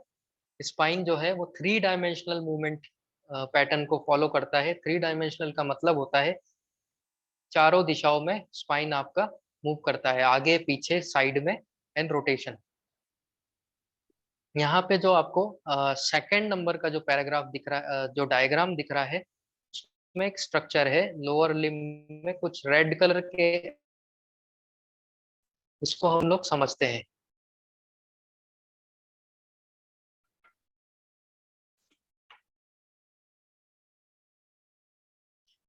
मेरे हाथ में एक रस्सी है, आप रस्सी बोलो या जंजीर बोलो या चेन बोलो, ध्यान से देखिए, जब मैं इस रस्सी को घुमाऊंगा, कहाँ से घुमाया मैंने?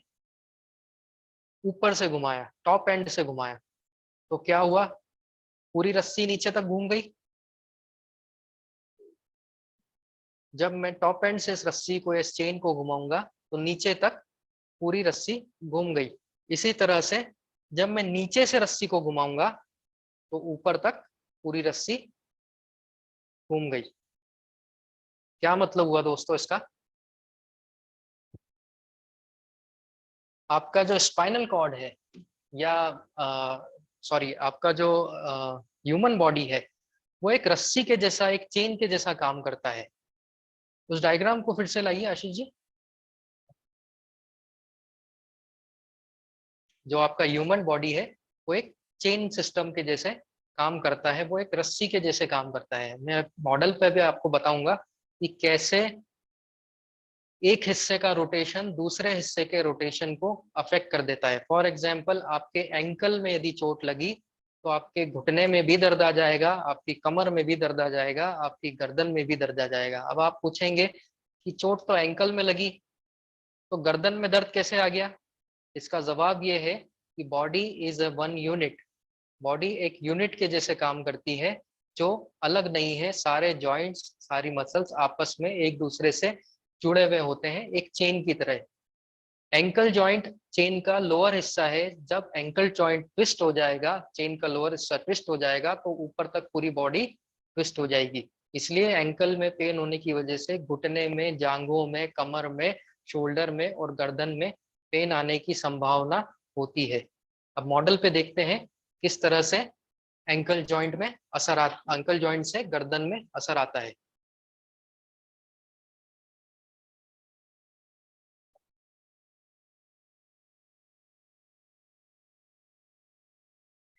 अब सीधे खड़े हो जाओ।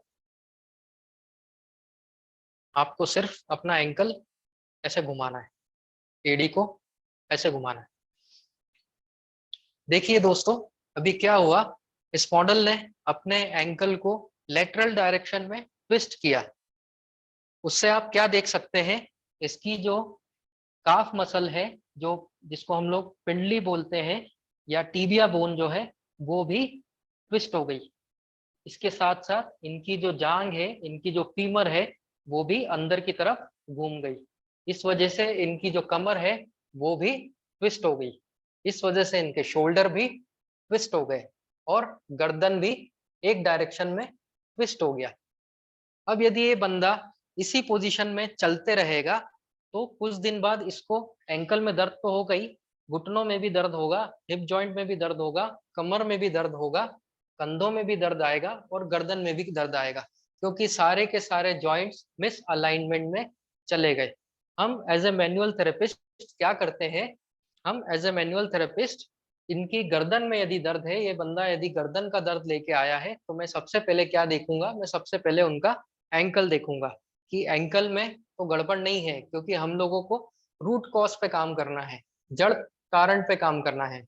यदि मैंने इनकी गर्दन, फॉर एग्जाम्पल, रूट कॉज पे काम नहीं किया और इनकी गर्दन को मैनिपुलेट करके इसको सीधा कर दिया, तो क्या दूसरे दिन इनकी गर्दन सही हो जाएगी, या दूसरे दिन ये मेरे पास पेन लेके गर्दन में फिर से आ जाएगा? जो आप लोग बोलते हो ना कि क्लिनिक में जो रिजल्ट है वो टेम्परेरी है, वो इसलिए होता है क्योंकि जब आदमी जहां पे उसका दर्द बताता है, जब आप डायरेक्टली वही ट्रीटमेंट करते हैं, तो उसका दर्द 2 या 3 घंटे के अंदर फिर से आ जाएगा। क्यों आ जाएगा? क्योंकि आपने उसके जड़ कारण को ठीक नहीं किया। तो एज ए मैनुअल थेरेपिस्ट मैं क्या करूंगा? मैं सबसे पहले इनका एंकल देखूंगा कि वहां पे ट्विस्टिंग तो नहीं है या कोई इंजरी तो नहीं है, और मैं यहाँ पे ट्रीट कर दूंगा। जब मैंने एंकल को ठीक कर दिया, तो आप क्या, इनका घुटना भी अनट्विस्ट हो गया, लोकेट हो गया, इनकी जांग, जांग की हड्डी भी लोकेट हो गई, अपनी नॉर्मल अलाइनमेंट में आ गई, हिप जॉइंट भी आ गया, कमर भी नॉर्मल अलाइनमेंट में आ गया, गर्दन भी नॉर्मल अलाइनमेंट में आ गई, और शोल्डर भी नॉर्मल अलाइनमेंट में आ गया। सो हम लोग जब एंकल को ठीक करेंगे, तो गर्दन को ठीक करने की जरूरत ही नहीं, उसका गर्दन का दर्द ऑटोमेटिकली ही चले जाएगा। समझ में आ गया आपको सभी को ये कंसेप्ट? यस। नहीं समझ में आया, फिर से पूछ लीजिए। बहुत इंपॉर्टेंट कंसेप्ट है, इसी पे पूरा मैनुअल थेरेपी बेस्ड है। हम लोग क्यों स्पेशल हैं इस फील्ड में, मैनुअल थेरेपी फील्ड में, क्यों दूसरी क्लासेस से अलग है, क्यों मेरा सिलेबस दूसरी क्लासेस से बहुत अलग है और यूनिक है। उसका कारण यही है क्योंकि हम लोग डायरेक्ट ट्रीटमेंट कभी नहीं करते। हम आपको सिखाएंगे इनडायरेक्ट ट्रीटमेंट। डायरेक्ट ट्रीटमेंट के क्या नुकसान है? यदि यहाँ पे गर्दन में पेशेंट दर्द लेके आया और मैं पहले ही दिन गर्दन पकड़ के मैनिपुलेट कर दूंगा तो उसका दर्द बढ़ जाएगा। क्यों बढ़ जाएगा? क्योंकि ऑलरेडी गर्दन इंजर्ड है, आपने उसको और मैनिपुलेट करके इंजरी दे दी, तो आपका ऑब्वियसली पेशेंट का दर्द बढ़ने ही वाला है। लेकिन जब आप रूट कॉज पे काम करेंगे, प्रॉपर डायग्नोसिस के साथ काम करेंगे, एंकल जॉइंट पे काम करेंगे, तो आपको गर्दन का इलाज करने की जरूरत ही नहीं है। और पेशेंट जो है उसको एक वाव फैक्टर आएगा, उसको एक वंडर आएगा, आश्चर्य होगा कि डॉक्टर साहब ने तो गर्दन पे हाथ ही नहीं लगाया, पैर पे हाथ लगा के गर्दन ठीक कर दी। ये कला हम लोग मैनुअल थेरेपी में सीखने वाले हैं और यही इस बैच की, इस क्लास, इस ट्रेनिंग की खासियत है, यूनिकनेस है। किसी को कोई डाउट इस कंसेप्ट में? हैंड रेज कीजिए डाउट है तो। बहुत इंपॉर्टेंट कंसेप्ट है, इसी पे हमारा पूरा का पूरा मैनुअल थेरेपी का कोर्स डिजाइंड है, बेस्ड है। इसको अच्छे से समझना बहुत जरूरी है, क्योंकि सर जब मैं बात करूंगा डायरेक्ट और इनडायरेक्ट ट्रीटमेंट की, उस वक्त आपको ये कंसेप्ट पता होना जरूरी है। सर ये डायग्राम पे एक बार एक्सप्लेन कर देंगे? ये जो डायग्राम स्लाइड में दिया है सिंपल है, कुछ नहीं है। आपको मैंने मॉडल पे दिखाया था कि मॉडल का जब एंकल ट्विस्ट हुआ तो क्या हुआ। इस डायग्राम में भी आपको एंकल इनवर्ट ट्विस्टिंग दिख रही है, उसका एंकल अंदर की ओर ट्विस्ट हो गया, उसकी वजह से उसका घुटना भी अंदर की ओर ट्विस्ट हो गया, उसकी वजह से उसका जो फीमर बोन है, उसकी जो जांग की हड्डी है, वो भी अंदर की तरफ ट्विस्ट हो गई, और इसी वजह से उसका पेल्विस भी अंदर की ओर अंदर की ओर इंटरनल डायरेक्शन में ट्विस्ट हो गया। साइड से उस डायग्राम को देखते हैं तो भी वही समझ में आता है, जब एंकल अंदर की ओर ट्विस्ट होता है तो नी जॉइंट भी अंदर की ओर शिफ्ट होता है, हिप जॉइंट भी अंदर की ओर इंटरनल रोटेशन में जाता है, और साइड से देखने में पेल्विस में जो मूवमेंट होता है, जो यहाँ पे दिखाया गया है, वो एंटीरियर पेल्विक टिल्ट दिखाया गया है। पेल्विस का मूवमेंट एक बार समझ लेते हैं, anterior pelvic tilt and posterior pelvic tilt. Anterior का मतलब अभी आपको पता ही है, एंटीरियर मीन्स आगे की तरफ एंड पोस्टीरियर मीन्स पीछे की तरफ। तो पेल्विस का जो एंटीरियर डायरेक्शन में जो मूवमेंट होगा, पेल्विस का जो आगे की तरफ जो मूवमेंट होगा उसको एंटीरियर पेल्विक टिल्ट बोलेंगे, पीछे की तरफ जो मूवमेंट होगा उसको पोस्टीरियर पेल्विक टिल्ट बोलेंगे। सो जब एंकल इनवर्ट ट्विस्ट होगा तो पेल्विस किस डायरेक्शन में पहुंच जाता है? एंटीरियर पेल्विक टिल्ट में पहुंच जाएगा। तीसरे डायग्राम की ओर आप देखेंगे तो ये सारी स्टोरी होने के बाद में जब पेल्विस के ऊपर हम लोग देखते हैं तो आपको दो लेवल्स दिख रहे हैं, पेल्विस का लेवल दिख रहा है और शोल्डर का लेवल दिख रहा है। तो आप देख रहे हैं कि राइट साइड का जो शोल्डर है वो डाउनवर्ड डायरेक्शन में है, और राइट साइड का जो पेल्विस है वो अपवर्ड डायरेक्शन में है। मतलब राइट साइड से जो पेल्विस है वो ऊपर उठ गया और राइट साइड का जो शोल्डर है वो नीचे बैठ गया। इसी वजह से जो शोल्डर और पेल्विस के बीच का जो डिस्टेंस है वो कम हो गया। ये क्यों हुआ? क्यों? क्योंकि उसके एंकल में इंजरी थी और इसी चेन रिएक्शन के चलते हुए सारे एडजस्टमेंट इस बॉडी में हो गए और सारे मिसअलाइनमेंट हो गए। अभी हम लोगों को जब अलाइनमेंट पे हम लोग काम करेंगे मैनुअल थेरेपी में, तब हम लोग सीखेंगे कि इसको वापस से रीअलाइन कैसे करना है, नॉर्मल अलाइनमेंट में कैसे लाना है।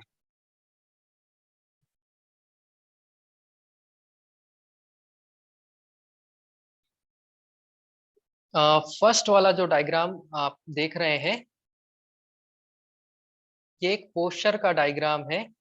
इसमें लिखा है अपर क्रॉस सिंड्रोम या लोअर क्रॉस सिंड्रोम। दो टर्मिनोलॉजी है, मैं दोनों को एक्सप्लेन कर देता हूँ। आप इसमें टर्मिनोलॉजी में मत जाइए, मैं एक सरलतम उदाहरण से आपको बता देता हूँ कि upper cross syndrome, lower cross syndrome क्या होता है, जो आप नॉर्मली हर पेशेंट में देखेंगे।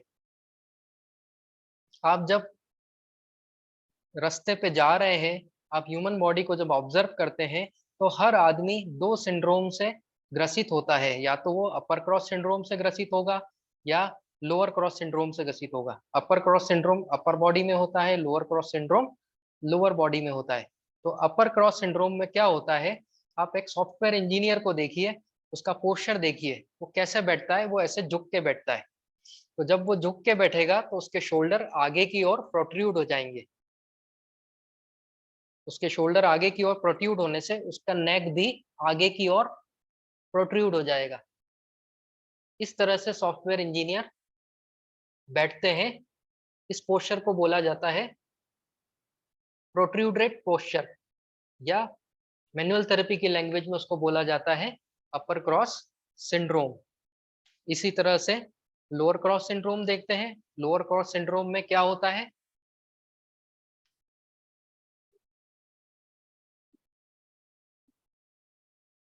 लोअर क्रॉस सिंड्रोम में आपने देखा होगा लोगों को इस तरह से खड़े होते हुए,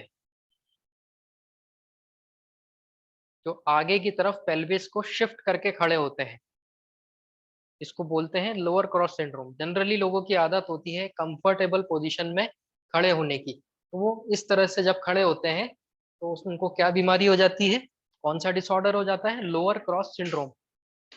अब upper cross syndrome and lower cross syndrome में होता क्या है, कुछ मसल्स तो टाइट हो जाती है। फॉर एग्जांपल जब शोल्डर प्रोट्रूडेड थे आगे की ओर, तो शोल्डर की जो मसल्स है आगे कौन सी मसल्स होती है, pectoralis major and pectoralis minor, वो मसल्स टाइट हो जाएगी, वो शोल्डर को आगे की तरफ खींच लेगी। और कुछ मसल्स जो रिवर्स में है, जो अपोजिट डायरेक्शन में है, वो वीक हो जाएगी। पीछे कौन सी मसल्स है पोस्टीरियर साइड में, रोम्बॉइड्स मेजर एंड रोम्बॉइड्स माइनर, वो मसल्स वीक हो जाएगी। क्योंकि जब भी एक तरफ की मसल्स टाइट होती है, उसके अपोजिट डायरेक्शन में अपोजिट साइड की मसल्स वीक हो जाती है। लोअर बॉडी में हम देखेंगे आगे की तरफ जो मसल्स होती है वो क्या हो जाएगी, टाइट हो जाएगी। सॉरी, पीछे की तरफ जो मसल्स होती है वो टाइट हो जाएगी और आगे की तरफ जो मसल्स होती है वो वीक हो जाएगी। लोअर क्रॉस सिंड्रोम का पोस्चर अभी मैंने बना के बताया था, कैसा पोस्चर था। यहाँ पे क्या लिखा है, पीछे की तरफ जो मसल्स है tight facilitated lumbar erector spinae, जो पीठ की मसल है, जो कमर की मसल है, इस पोस्चर में वो टाइट हो जाएगी। और जो एब्डोमेन की मसल है वो क्या हो जाएगी, वीक हो जाएगी। इसी तरह से नीचे की ओर weak gluteus maximus and medius and minimus, जो पुट्ठे की मांसपेशियां हैं, जो बटक्स की मांसपेशियां हैं, वो वीक हो जाएगी।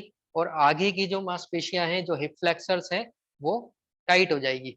जब इस तरह से इस पैशन में मसल्स काम करती है तो वो किसको पैदा करती है, लोअर क्रॉस सिंड्रोम को पैदा करती है, या जो पोस्चर मैंने बना के बताया था उस पोस्चर को पैदा करती है। आपको कोई बीमारी का पेशेंट मिले ना मिले, लेकिन इन दो बीमारियों के पेशेंट आपको रोज मिलेंगे, रोजमर्रा में मिलेंगे, क्योंकि हर आदमी इन दो बीमारियों से ग्रसित है। या तो वो हाउसवाइफ हो, या कंप्यूटर इंजीनियर हो, या कोई भी प्रोफेशनल वर्कर हो, वो कभी भी गुड पोस्चर में काम नहीं करता, और बैड पोस्चर में काम करने की वजह से इन दो बीमारियों को पैदा कर लेता है। किसी को कोई डाउट अभी तक? इसके सर बाद हम लोग, एक मिनट, मैडम को है जी, सुजाता मैम अनम्यूट कर सकते हैं? सर हाँ आपने जी मैम। जो मिस अलाइनमेंट का आपने बात कही है, क्या ये स्लिप जी डिस्क के पेशेंट्स को भी अलाउ यही प्रॉब्लम होता है कि एंकर से प्रॉब्लम होती है? नहीं मैडम, ये मैंने एक सिर्फ पॉसिबिलिटी बताई थी, एक पॉसिबिलिटी है, जरूरी नहीं कि स्लिप डिस्क एंकल से हुआ हो, आप रिवर्स भी देख सकते क्योंकि हैं आपने क्या डायरेक्टली। बोला कि पेन जब स्पाइन में रहता है, हम्म, तो हम डायरेक्टली स्पाइन को, अगर हमारे पास स्लिप डिस्क का पेशेंट आता है सर्वाइकल जी में या लंबर में, तो हम जी, उसको ट्रैक्शन लगाते हैं या हम्म, वहां पे हम मोबिलाइज करते हैं स्पाइन को। जी मैम, तो आपने जैसे बोला कि अगर डायरेक्टली उसी दिन पे आप हम करते हैं तो पेन बढ़ता है, यस तो यस हमको यस, रेफरल पॉइंट पे अगर काम किया हमने तो जी वो पेन जाएगा। तो ये स्लिप डिस्क को भी यही रूल ये होता है? 100% मैडम, स्लिप डिस्क में भी यही रूल फॉलो होता है। अभी मैं आने ही वाला हूँ, आई थिंक आप फिजियोथेरेपिस्ट है, तो मैं हाँ। फिजियो की लैंग्वेज में ही आपको समझा देता हूँ कि जब भी आप डायरेक्टली काम करेंगे स्लिप डिस्क के ऊपर, slip disc in what L4 L5 segment I think, ठीक है, जब भी आप L4 L5 में डायरेक्टली काम करेंगे तो आपको पता होगा, मैंने अभी पीछे स्लाइड्स में बताया है कि मसल गार्डिंग होती है, मसल स्पाज्म होता है, राइट। इरेक्टर स्पाइनी में मसल स्पाज्म हो जाएगा, मसल Right. स्पाज्म होने की वजह से क्या होगा, वहां पे इन्फ्लेमेशन हो जाएगा, इन्फ्लेमेशन होने की वजह से ब्लड सप्लाई कम हो जाएगा। अब Right. आप क्या कर रहे हैं, डायरेक्टली यदि वहां पे कुछ भी काम कर रहे हैं, मसाज कर रहे हैं या कुछ भी थेरेपी अप्लाई कर रहे हैं, आपकी मोडालिटीज फॉर एग्जांपल ट्रैक्शन भी लगा रहे हैं, तो ट्रैक्शन क्या कर रहा है, ट्रैक्शन उस सेगमेंट को खींच रहा है, Right. खींचने की वजह से क्या हो रहा है, माइक्रो इंजरी हो रही है अगेन, Hmm. माइक्रो इंजरी होने की वजह से क्या हो रहा है, फर्दर इन्फ्लेमेशन एग्रीवेट हो रहा है, Right. Right. ठीक है। तो why to apply traction directly to the L4 L5 segment, है ना। आपने देखा होगा अपने ओपीडी में, आपने ट्रैक्शन अप्लाई किया, आज दूसरे दिन पेशेंट बोलेगा मैडम कल तक तो ठीक लग रहा था लेकिन आज दर्द बहुत बढ़ गया। ये Yes. इसीलिए होता है क्योंकि उसका इन्फ्लेमेशन 12 घंटे में माइक्रो इंजरी से बढ़ गया। Okay. इसीलिए हमको यदि सेफर साइड पे चलना है या परमानेंट रिजल्ट लेना है तो आप इनडायरेक्टली काम करिए। हम लोग सीखेंगे अभी वर्कशॉप में आगे इनडायरेक्टली Okay. कैसे काम करना है उसमें सीखेंगे। Okay. Thank you, sir. Okay. Now we'll go towards the concept of center of gravity. कोई डाउट था और किसी को सेंटर ऑफ ग्रेविटी के पहले? सर जी सर पूछिए, पूछिए। जैसे आपने जब बताया था कि एंकल ट्विस्ट है तो पूरे नेक तक वो प्रॉब्लम सर्कुलेट होता है या ऊपर तक जी बढ़ता जी है, जी तो जी इसमें हमें क्या पेशेंट की चाल को समझना है या वो जब खड़ा रहता है तो हाँ उसके वो पोस्चर को सर, भी समझना हाँ है? बिल्कुल, वो बॉडी रीडिंग का पार्ट है, वो हमारे कोर्स में आएगा आगे, ठीक है। अभी ओके। हम लोग फर्स्ट क्लास में पढ़ रहे हैं, है ना। आपने क्वेश्चन पूछा 7th क्लास का, ठीक है, तो मैं ओके अभी एक्सप्लेन नहीं कर पाऊंगा, वो आगे जैसे जैसे बढ़ेंगे आपको बॉडी रीडिंग करना आएगी। Okay sir, okay. जी, प्रैक्टिकली करवा ऑब्जर्व करेंगे सर हम ट्रेनिंग में 3 डेज। इस ओके वर्कशॉप सर। की सर खासियत ही यही है कि मैं हर चीज आपको प्रैक्टिकली डेमोन्स्ट्रेट करूंगा with the live examples. Okay sir, thank you. उसका एडिटिंग मैं करूंगा। Now we go towards the centre of gravity concept. चलिए सरलतम भाषा में समझ लेते हैं सेंटर ऑफ ग्रेविटी क्या होती है। ग्रेविटी तो आपको पता ही होगा, ग्रेविटेशनल फोर्स को बोलते हैं, है ना। कोई भी चीज आप जब ऊपर की ओर फेंकेंगे तो कहाँ पे आएगी, वो नीचे की तरफ गिरेगी due to gravitational force. Newton का लॉ आप सभी को पता ही है। सो ह्यूमन बॉडी में जिस लाइन से, जिस पाथवे से ग्रेविटी अटैक करती है या अटेंड करती है, उस लाइन को बोलते हैं हम लोग लाइन ऑफ ग्रेविटी। जिस लाइन से ग्रेविटी एक्ट करेगी ह्यूमन बॉडी में और जिस लाइन तक जाएगी, उस लाइन को, उस पाथवे को बोलते हैं लाइन ऑफ ग्रेविटी। और जहां पे उसका सेंटर होगा उसको बोलेंगे सेंटर ऑफ ग्रेविटी। इसमें 3 तरह के पॉइंट्स हम समझ लेते हैं। ग्रेविटी हमेशा नीचे से ऊपर एक्ट करती है या ऊपर से नीचे करती है। ग्रेविटी हमेशा ऊपर से नीचे की तरफ खींचती है, इसलिए जब भी इंटर करेगी ग्रेविटी ह्यूमन हेड से, उसको बोलेंगे point of insertion of gravity. उसके बीच में जहां पे उसका सेंटर बनेगा उसको बोलेंगे सेंटर ऑफ ग्रेविटी। और जहां पे ग्रेविटी एंड करेगी अपने फुट में, जमीन की ओर जब ग्रेविटी जाएगी अर्थिंग करने के लिए, उसको बोलते हैं insertional point of, insertional and point of gravity. इसको एक मॉडल से, एक एग्जांपल से मैं आसानी से समझा देता हूं।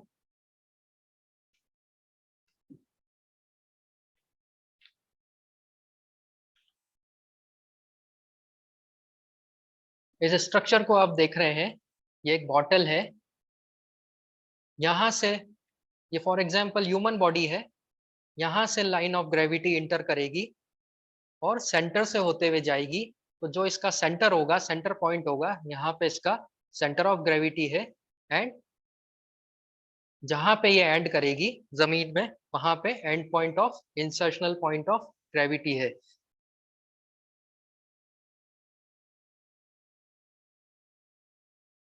होता है सर वॉइस सेंटर ब्रेक हो ऑफ रहा है। ग्रेविटी हमेशा line of gravity base of support के मिडिल में ही गिरेगी, इसीलिए ऑब्जेक्ट स्टेबल होगा। यदि इस ऑब्जेक्ट से बाहर की तरफ ग्रेविटी गिरे या एक्ट करे तो क्या होगा, ये बॉटल बाहर की तरफ गिरने लगेगी, मीन्स ये अनस्टेबल हो गई। तो इसको वापस से फिर से स्टेबल करने के लिए क्या करना पड़ेगा, इसको बेस ऑफ सपोर्ट से अलाइन करना पड़ेगा। जमीन और बेस ऑफ सपोर्ट के बीच में फुल कांटेक्ट होगा, तभी लाइन ऑफ ग्रेविटी सेंटर से गुजरेगी और ऑब्जेक्ट स्टेबल होगा।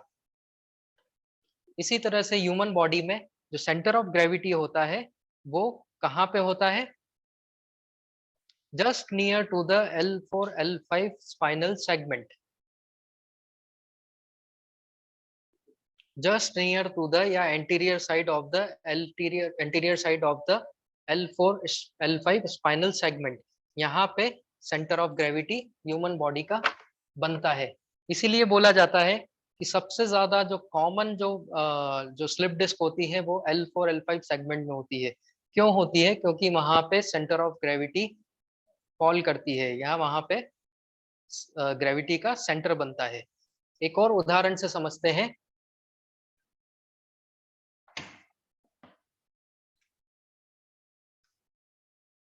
ये पेन में जब मैं दो तरफ से फोर्स लगाऊंगा तो ये कहाँ से टूटेगा, ऑब्वियसली ये सेंटर से टूटेगा। क्यों टूटेगा, क्योंकि वहां पे उसका दोनों फोर्स के मोमेंटम का सेंटर था। सो यहाँ से कंसेप्ट क्लियर हो जाता है हमारा कि L4 L5 में ही स्लिप डिस्क क्यों होता है, क्योंकि वहां पे सेंटर ऑफ ग्रेविटी फॉल करती है और सेंटर ऑफ ग्रेविटी जहां भी फॉल करेगी ह्यूमन बॉडी का मैक्सिमम वेट वहीं पे कॉन्सेंट्रेट होता है, या किसी भी चीज का मैक्सिमम वेट उसके सेंटर ऑफ ग्रेविटी में ही कॉन्सेंट्रेट होगा। और जहां पे सबसे ज्यादा वेट कॉन्सेंट्रेट होगा वहीं पे सबसे ज्यादा लोड शिफ्ट होगा, और जहां पे सबसे ज्यादा लोड शिफ्ट होगा वहीं पे सबसे ज्यादा इंजरी के चांसेस होंगे। फिर से उस स्लाइड पे जाते हैं। यहाँ पे आप देख रहे हैं centre of gravity just near to the anterior to the L4 L5 spinal segment. ठीक है, जब ह्यूमन बॉडी मूवमेंट करती है आगे की तरफ, हम लोग पैर बढ़ाते हैं तो सेंटर ऑफ ग्रेविटी कहाँ शिफ्ट होगी, ऑब्वियसली आगे की तरफ एंटीरियर साइड में शिफ्ट होगी। और पीछे की साइड शिफ्ट होगी तो हम लोग पीछे की तरफ मूवमेंट करने लगेंगे। हम लोग लाइन ऑफ ग्रेविटी के साथ में ही तो चलते हैं। जब सेंटर ऑफ ग्रेविटी आगे की तरफ मूवमेंट करेगी तो ह्यूमन बॉडी भी आगे की तरफ मूवमेंट करेगी, पीछे की तरफ मूवमेंट करेगी तो ह्यूमन बॉडी भी पीछे की तरफ मूवमेंट करेगी। साइड में यदि सेंटर ऑफ ग्रेविटी फॉल होगी तो ह्यूमन बॉडी भी साइड में फॉल होगी। इसी तरह से जब थर्ड डायग्राम हम देखेंगे जिसमें वॉकर के सहारे एक इंसान चल रहा है, उसमें एक इंसान पूरे के पूरे फ्लेक्शन में झुका हुआ है, उसकी centre of gravity outside the human body fall कर रही है। ऐसा कैसे पॉसिबल है कि ह्यूमन बॉडी के आउटसाइड फॉल हो जाए, अभी इस चीज को समझते हैं। मैंने एक एग्जांपल दिया था, इस बॉटल को यदि गिराना हो तो इसकी सेंटर ऑफ ग्रेविटी इस बॉटल के बाहर करना पड़ेगी, तभी ये बॉटल आगे की तरफ गिरेगी। इसी तरह से ह्यूमन बॉडी जब आगे झुकेगी या उसकी सेंटर ऑफ ग्रेविटी आगे की तरफ फॉल करेगी, ह्यूमन बॉडी के आउटसाइड फॉल करेगी, तो उसकी बॉडी में फ्लेक्शन होगा, वो आगे की तरफ झुक जाएगी। अब इसको स्टेबल करने के लिए क्या किया, उसने एक वॉकर को पकड़ लिया। वॉकर को पकड़ने से क्या हुआ, वॉकर और ह्यूमन बॉडी एक सेगमेंट बन गए। अब एक सेगमेंट बनने से उसका जो सेंटर ऑफ ग्रेविटी है वो ह्यूमन बॉडी और वॉकर के सेंटर में गिरने लग गया, और वो उससे गिरने सेंटर वॉकर और ह्यूमन बॉडी के सेंटर में गिरने की वजह से क्या हुआ, उसकी बॉडी स्टेबल हो गई। अब इमेजिन करो यदि ये बंदा वॉकर को छोड़ दे तो क्या होगा, ऑब्वियसली ह्यूमन बॉडी के बाहर की तरफ सेंटर ऑफ ग्रेविटी गिर रही है तो वो उसको गिरना ही है आगे। उसको स्टेबल करने के लिए क्या किया, बेस ऑफ सपोर्ट को बढ़ा दिया, वॉकर के बेस ऑफ सपोर्ट को ले लिया, साथ में ह्यूमन बॉडी के जो दो पैर हैं वो एक बेस ऑफ सपोर्ट क्रिएट कर रहे हैं। और वॉकर और ह्यूमन बॉडी जब एक सेगमेंट में काम कर रहे हैं तो बेस ऑफ सपोर्ट दोनों का मिला के बहुत चौड़ा हो गया, और उस बेस ऑफ सपोर्ट के सेंटर में जब ग्रेविटी गिरेगी तो ह्यूमन बॉडी स्टेबल हो जाएगी। इसलिए हम लोग अनस्टेबल ह्यूमन बॉडी को वॉकर प्रोवाइड करते हैं या वॉकिंग एड प्रोवाइड करते हैं। अभी तक किसी को कोई डाउट इसमें?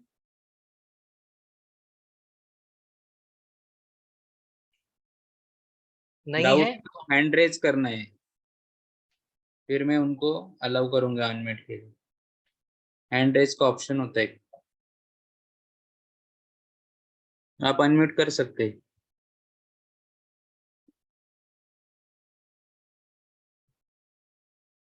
चैट में डाल देना है, जब भी जैसे ही डाउट आता है ना, वही पॉइंट पे चैट में डाल देना है आप।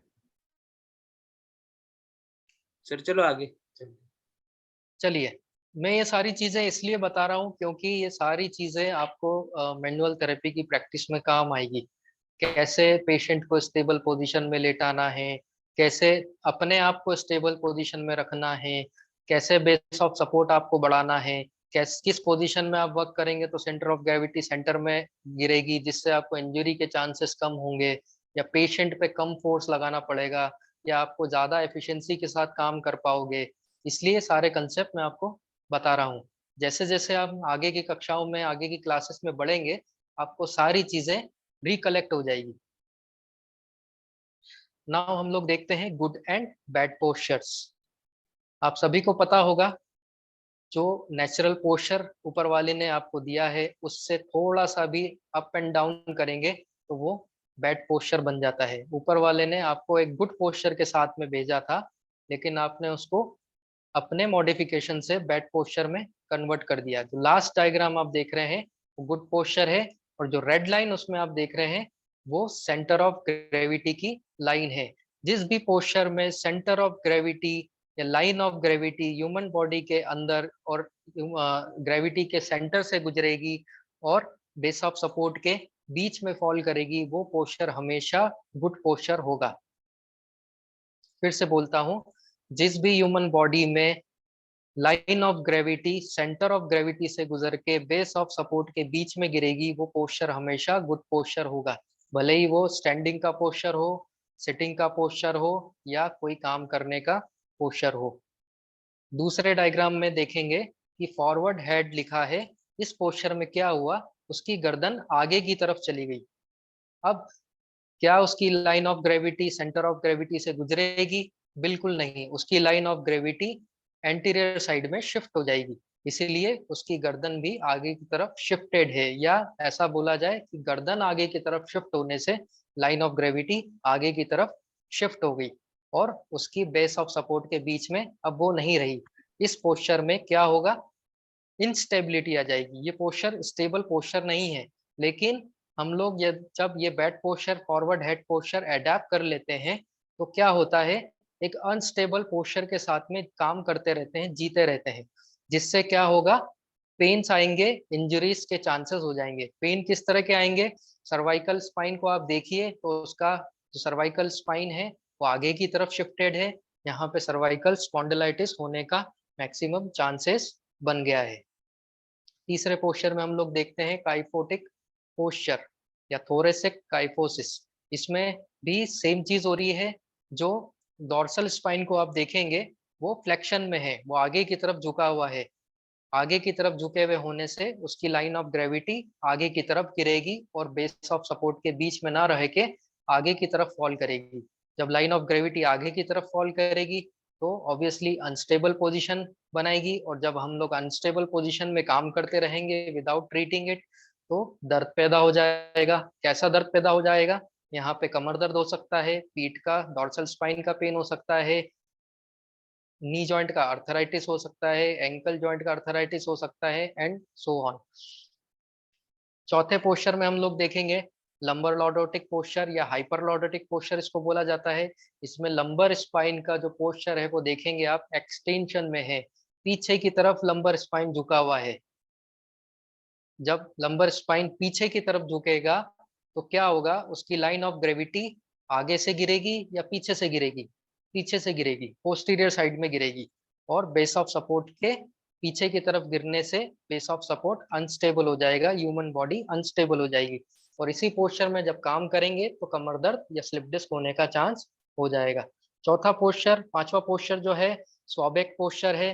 सॉबैक पोस्चर में एक बड़ा ही टिपिकल पोस्चर है जो कम लोगों में दिखाई देता है, लेकिन दिखाई देता है। ये कैसे बनता है? जब पेल्विस आगे की तरफ शिफ्ट हो जाता है एंटीरियर डायरेक्शन में, और उसको काउंटर करने के लिए डॉर्सल स्पाइन पीछे की तरफ पोस्टीरियर डायरेक्शन में शिफ्ट हो गया, तो इस पोस्चर को बोला जाता है सॉबैक पोस्चर।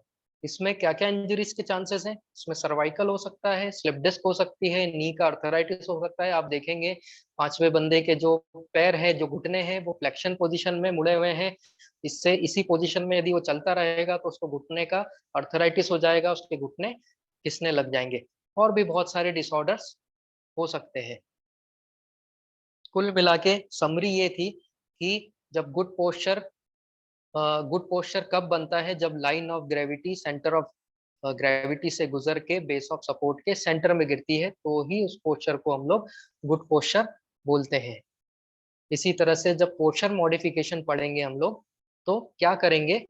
ये पोस्चर मॉडिफिकेशन आपको रटने की जरूरत नहीं है या याद करने की जरूरत नहीं है, आप खुद अपने गुड पोस्चर्स बना सकते हैं। कुछ नहीं करना है आपको, अपनी सेंटर ऑफ ग्रेविटी से अपने लाइन ऑफ ग्रेविटी को अलाइन करना है। और जब मैनुअल थेरेपी में हम अलाइनमेंट करेंगे, वो अलाइनमेंट भी इसलिए कर रहे हैं क्योंकि आपको सेंटर ऑफ ग्रेविटी और लाइन ऑफ ग्रेविटी को अलाइन करना है।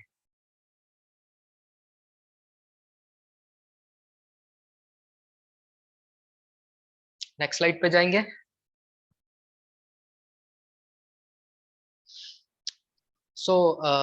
ये मैंने ऑलरेडी जो है एक्सप्लेन कर दिया है आपको। ये दो फोटोग्राफ आपको दिख रहे हैं, इसमें एक गुड पोस्चर का दिख रहा है, एक बैड पोस्चर का दिख रहा है। गुड पोस्चर से क्या क्या फायदे हैं? आप अच्छे से काम कर सकते हैं, एफिशिएंटली काम कर सकते हैं, आपका एनर्जी लेवल बढ़ जाएगा, इंजरीज के चांसेस कम हो जाएंगे, आपका जो एंड्योरेंस है, स्टेमिना है काम करने का, वो बढ़ जाएगा। और जो बैड पोस्चर में काम करेंगे उसमें क्या क्या हो जाएगा? बहुत सारी बीमारियां होने का चांसेस है, जिसमें shoulder pain, headache, cervical spondylitis, slip disc, arthritis, ये सारे होने के चांसेस हैं। और पॉसिबल बॉडी साइंस जो साइड में आपको दिख रहे हैं, वो सब एक ही चीज को दर्शा रहे हैं, सिम्टम्स को दर्शा रहे हैं, कहाँ कहाँ दर्द हो सकता है, कहाँ कहाँ आपको पेन्स आ सकते हैं। Next slide.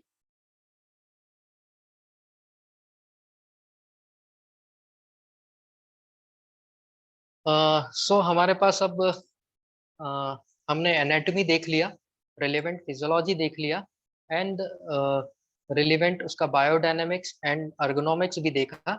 अभी हम लोग एक छोटा सा टॉपिक कवर करते हैं, इंडिकेशंस ऑफ मैनुअल थेरेपी। क्या क्या इंडिकेशंस हो सकते हैं? तो शोल्डर्स की injury pathology, knee, spine, hip, elbow pathologies etcetera, mechanical fault, subluxation, functional deformity. आप जिसको बोलते हैं शोल्डर की बीमारियां, आपको पता होगा शोल्डर में क्या क्या बीमारियां होती है। फ्रोजन शोल्डर होता है, पेरी अर्थराइटिस होता है, पेरी कैप्सुलाइटिस होता है, और नी इंजरी में नी में क्या क्या हो सकता है? Osteoarthritis, meniscal tear, ligament tear, spine में slip disc, cervical spondylitis, hip में एवीएन, ऑस्टियोआर्थराइटिस, एल्बो में tennis student elbow, tennis elbow and golfer's elbow. And mechanical fault का मतलब क्या होता है कि मिस अलाइनमेंट, माइनर सा मिस अलाइनमेंट किसी हड्डी में यदि आ जाए, किसी जॉइंट में आ जाए, उसको बोलते हैं मैकेनिकल फॉल्ट्स। सबलक्सेशन, किसी हड्डी का में खसक जाना, उसको बोलते हैं सबलक्सेशन। एक होता है डिसलोकेशन की पूरी हड्डी सॉकेट से बाहर आ गई, इसको बोलते हैं डिसलोकेशन। एक थोड़ा सा शिफ्ट हो गया अपनी पोजीशन से, उसको बोलते हैं सबलक्सेशन। हम लोग हमेशा मैनुअल थेरेपी सबलक्सेशन में ही यूज करते हैं, डिसलोकेशन में यूज नहीं करते। फंक्शनल डिफॉर्मिटी, फंक्शनल डिफॉर्मिटी में स्कोलियोसिस हो जाता है आपका, जिसको एस शेप स्पाइन बोला जाता है, वो एक फंक्शनल डिफॉर्मिटी होती है। और भी बहुत सारे इंडिकेशंस हैं, जैसे जैसे क्लास कंटिन्यू होगी मैं सारे इंडिकेशंस आपको प्रैक्टिकली बताता जाऊंगा। नेक्स्ट स्लाइड पे जाते हैं। कॉन्ट्राइंडिकेशंस दोस्तों, ये जानना बहुत जरूरी है। आप ट्रीटमेंट करें या ना करें उससे कोई फर्क नहीं पड़ता, लेकिन आपको उस ट्रीटमेंट के कॉन्ट्राइंडिकेशन जरूर पता होने चाहिए। यदि आपको कॉन्ट्राइंडिकेशन नहीं पता तो आप किसी का भी नुकसान कर सकते हैं या किसी को भी इंजरी दे सकते हैं। इसलिए कॉन्ट्राइंडिकेशन में दो तरह के कॉन्ट्राइंडिकेशन होते हैं। एक एब्सोल्यूट कॉन्ट्राइंडिकेशन जिसको हम लोग रेड फ्लैग बोलते हैं, रेड फ्लैग मतलब उस बीमारी में आपको मैनुअल थेरेपी करना ही नहीं है, बोन सेटिंग करना ही नहीं है, वो एब्सोल्यूट कंट्राइंडिकेशन है। उसमें क्या क्या आएगा?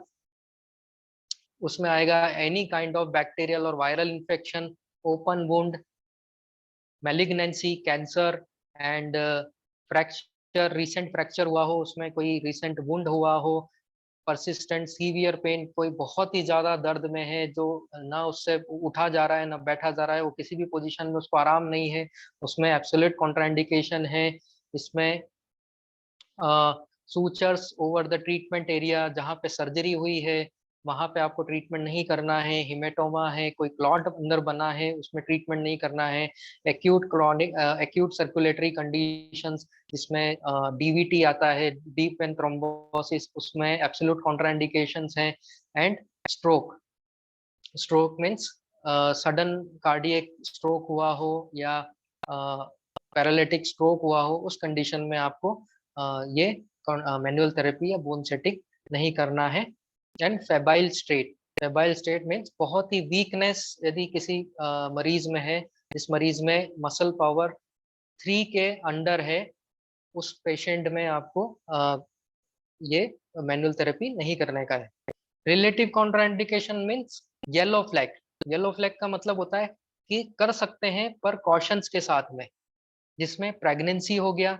प्रेगनेंसी में भी यदि आप एक्सपर्ट हैं तो ही प्रेग्नेंट वुमेन को हाथ लगाइए उसके ट्रीटमेंट करने के लिए, मैनुअल थेरेपी करने के लिए, जब आपको पूरा मैनुअल थेरेपी का नॉलेज हो। ऑस्टियोपोरोसिस उसमें भी आप कर सकते हैं, लेकिन येलो फ्लैग है ये। ऑस्टियोपोरोसिस के बारे में आपको पता होना चाहिए और आप कॉशियस से करें ताकि उसकी हड्डियों को नुकसान ना पहुंचे। डिजीनेस, चक्कर में आप कर सकते हैं प्रोवाइडेड कि वो चक्कर सर्वाइकल स्पाइन से हो, तो आप बिल्कुल उसमें कर सकते हैं। यदि उसको ब्रेन की कोई इंजरी से चक्कर आ रहे हैं या ब्रेन में कोई ट्यूमर से चक्कर आ रहे हैं तो वो एब्सोल्यूट कॉन्ट्राइंडिकेशन है, जो ऊपर मैलिग्नेंसी के नाम से हमने देखा। जॉइंट इफ्यूजन और inflammation, joint effusion mean joint में यदि सूजन आ गई है, पानी भर गया है, उस केस में आप कॉशियस के साथ में कॉशन के साथ में कर सकते हैं। हाइपर मोबिलिटी, उसमें भी आप कॉशियस रह के कर सकते हैं। न्यूरोलॉजिकल साइंस, उसमें भी आप कर सकते हैं। And rheumatoid arthritis, rheumatoid arthritis में भी आपको यदि जानकारी है, पक्का नॉलेज है, पूरा मैनुअल थेरेपी का नॉलेज है, तो आप अपने कॉशंस के साथ में ये थेरेपी अप्लाई कर सकते हैं। Next slide. It's over sir, वो दूसरा पीपीटी पे ओके जाओ। Okay okay. सो आज का प्रेजेंटेशन यहीं पे एंड होता है। अब मैं 5 से 10 मिनट आपको दे रहा हूँ अपने डाउट्स क्लियर करने के लिए। किसी को भी किसी भी स्लाइड में कोई डाउट हो या कुछ चीज समझ में नहीं आया हो तो आप पूछ सकते हैं। सर हाँ जी। सर, जैसे अगर आपने जैसे कहा कि रिसेंट फ्रैक्चर में ट्रीटमेंट नहीं देना है अपन को, तो हाँ। मान लीजिए जैसे फ्रैक्चर को और सर्जरी को 1 साल हो चुका है, हम्म तो उसके बाद भी मान लीजिए अगर पेशेंट को पेन है कंटिन्यूअस उस पॉइंट ऑफ एरिया पे या उससे रिलेटेड एरिया पे, तो क्या अपन ट्रीटमेंट दे सकते हैं या रेड फ्लैग है? नहीं, येलो फ्लैग में आएगा। वो दे सकते हैं ट्रीटमेंट, बट प्रॉपरली उसका एक्सरे असेसमेंट करने के बाद कि हड्डी वाकई में पूरी जुड़ी है या नहीं जुड़ी है। नहीं जुड़ी है तो नहीं करने का, यदि जुड़ गई है कॉशन के साथ आप करिए, कोई इशू नहीं। Okay sir. हाँ, इम्प्लांट यदि है वहां पे, रॉड डली है या नील डला है, तो वो फिर एब्सोल्यूट कॉन्ट्राइंडिकेशन है।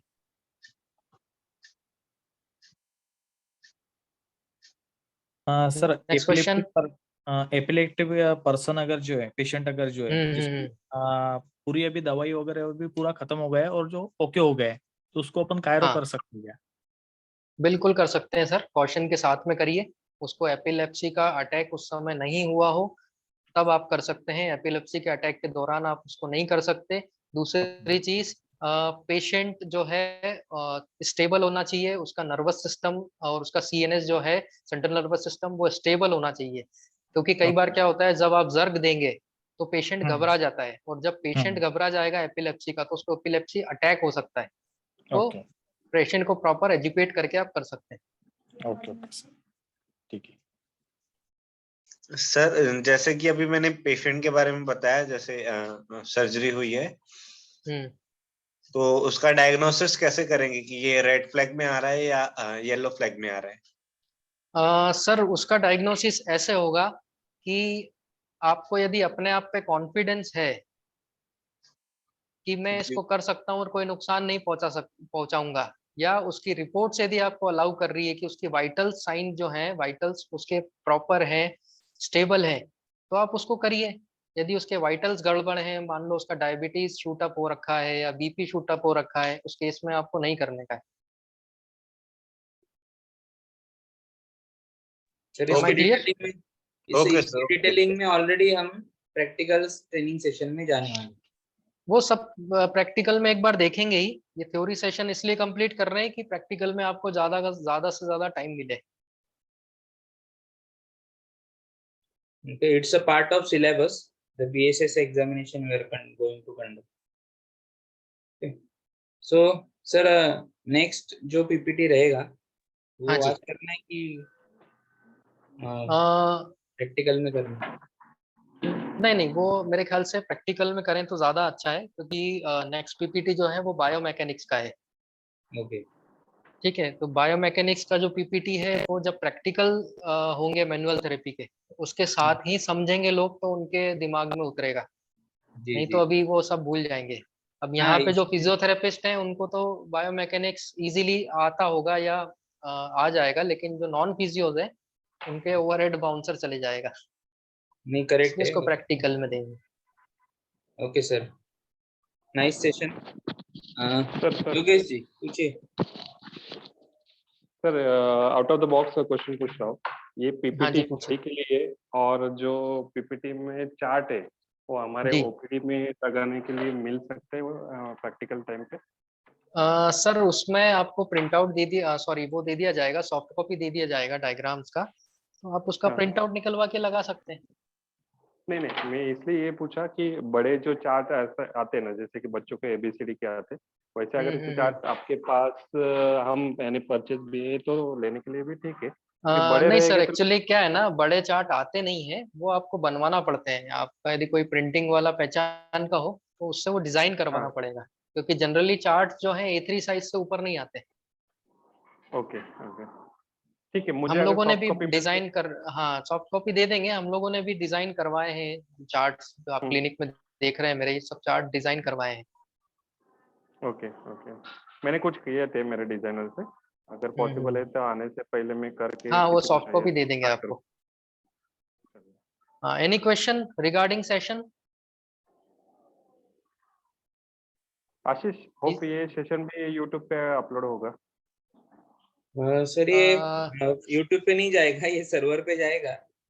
जो आप देख पाएंगे, जो पार्टिसिपेंट है उनको हाँ ऐड करेंगे ग्रुप में, टेलीग्राम चैनल में, तो participants can see it, no problem.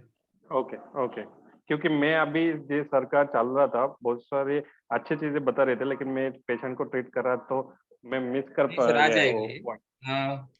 एक आध घंटे में आपको अवेलेबल हो जाएगा। मैं ग्रुप का लिंक शेयर कर दूंगा, ठीक ओके? है ठीक या है, फिर sure, अदरवाइज पर्सनली शेयर कर दूंगा, कल मॉर्निंग में आ जाएगा।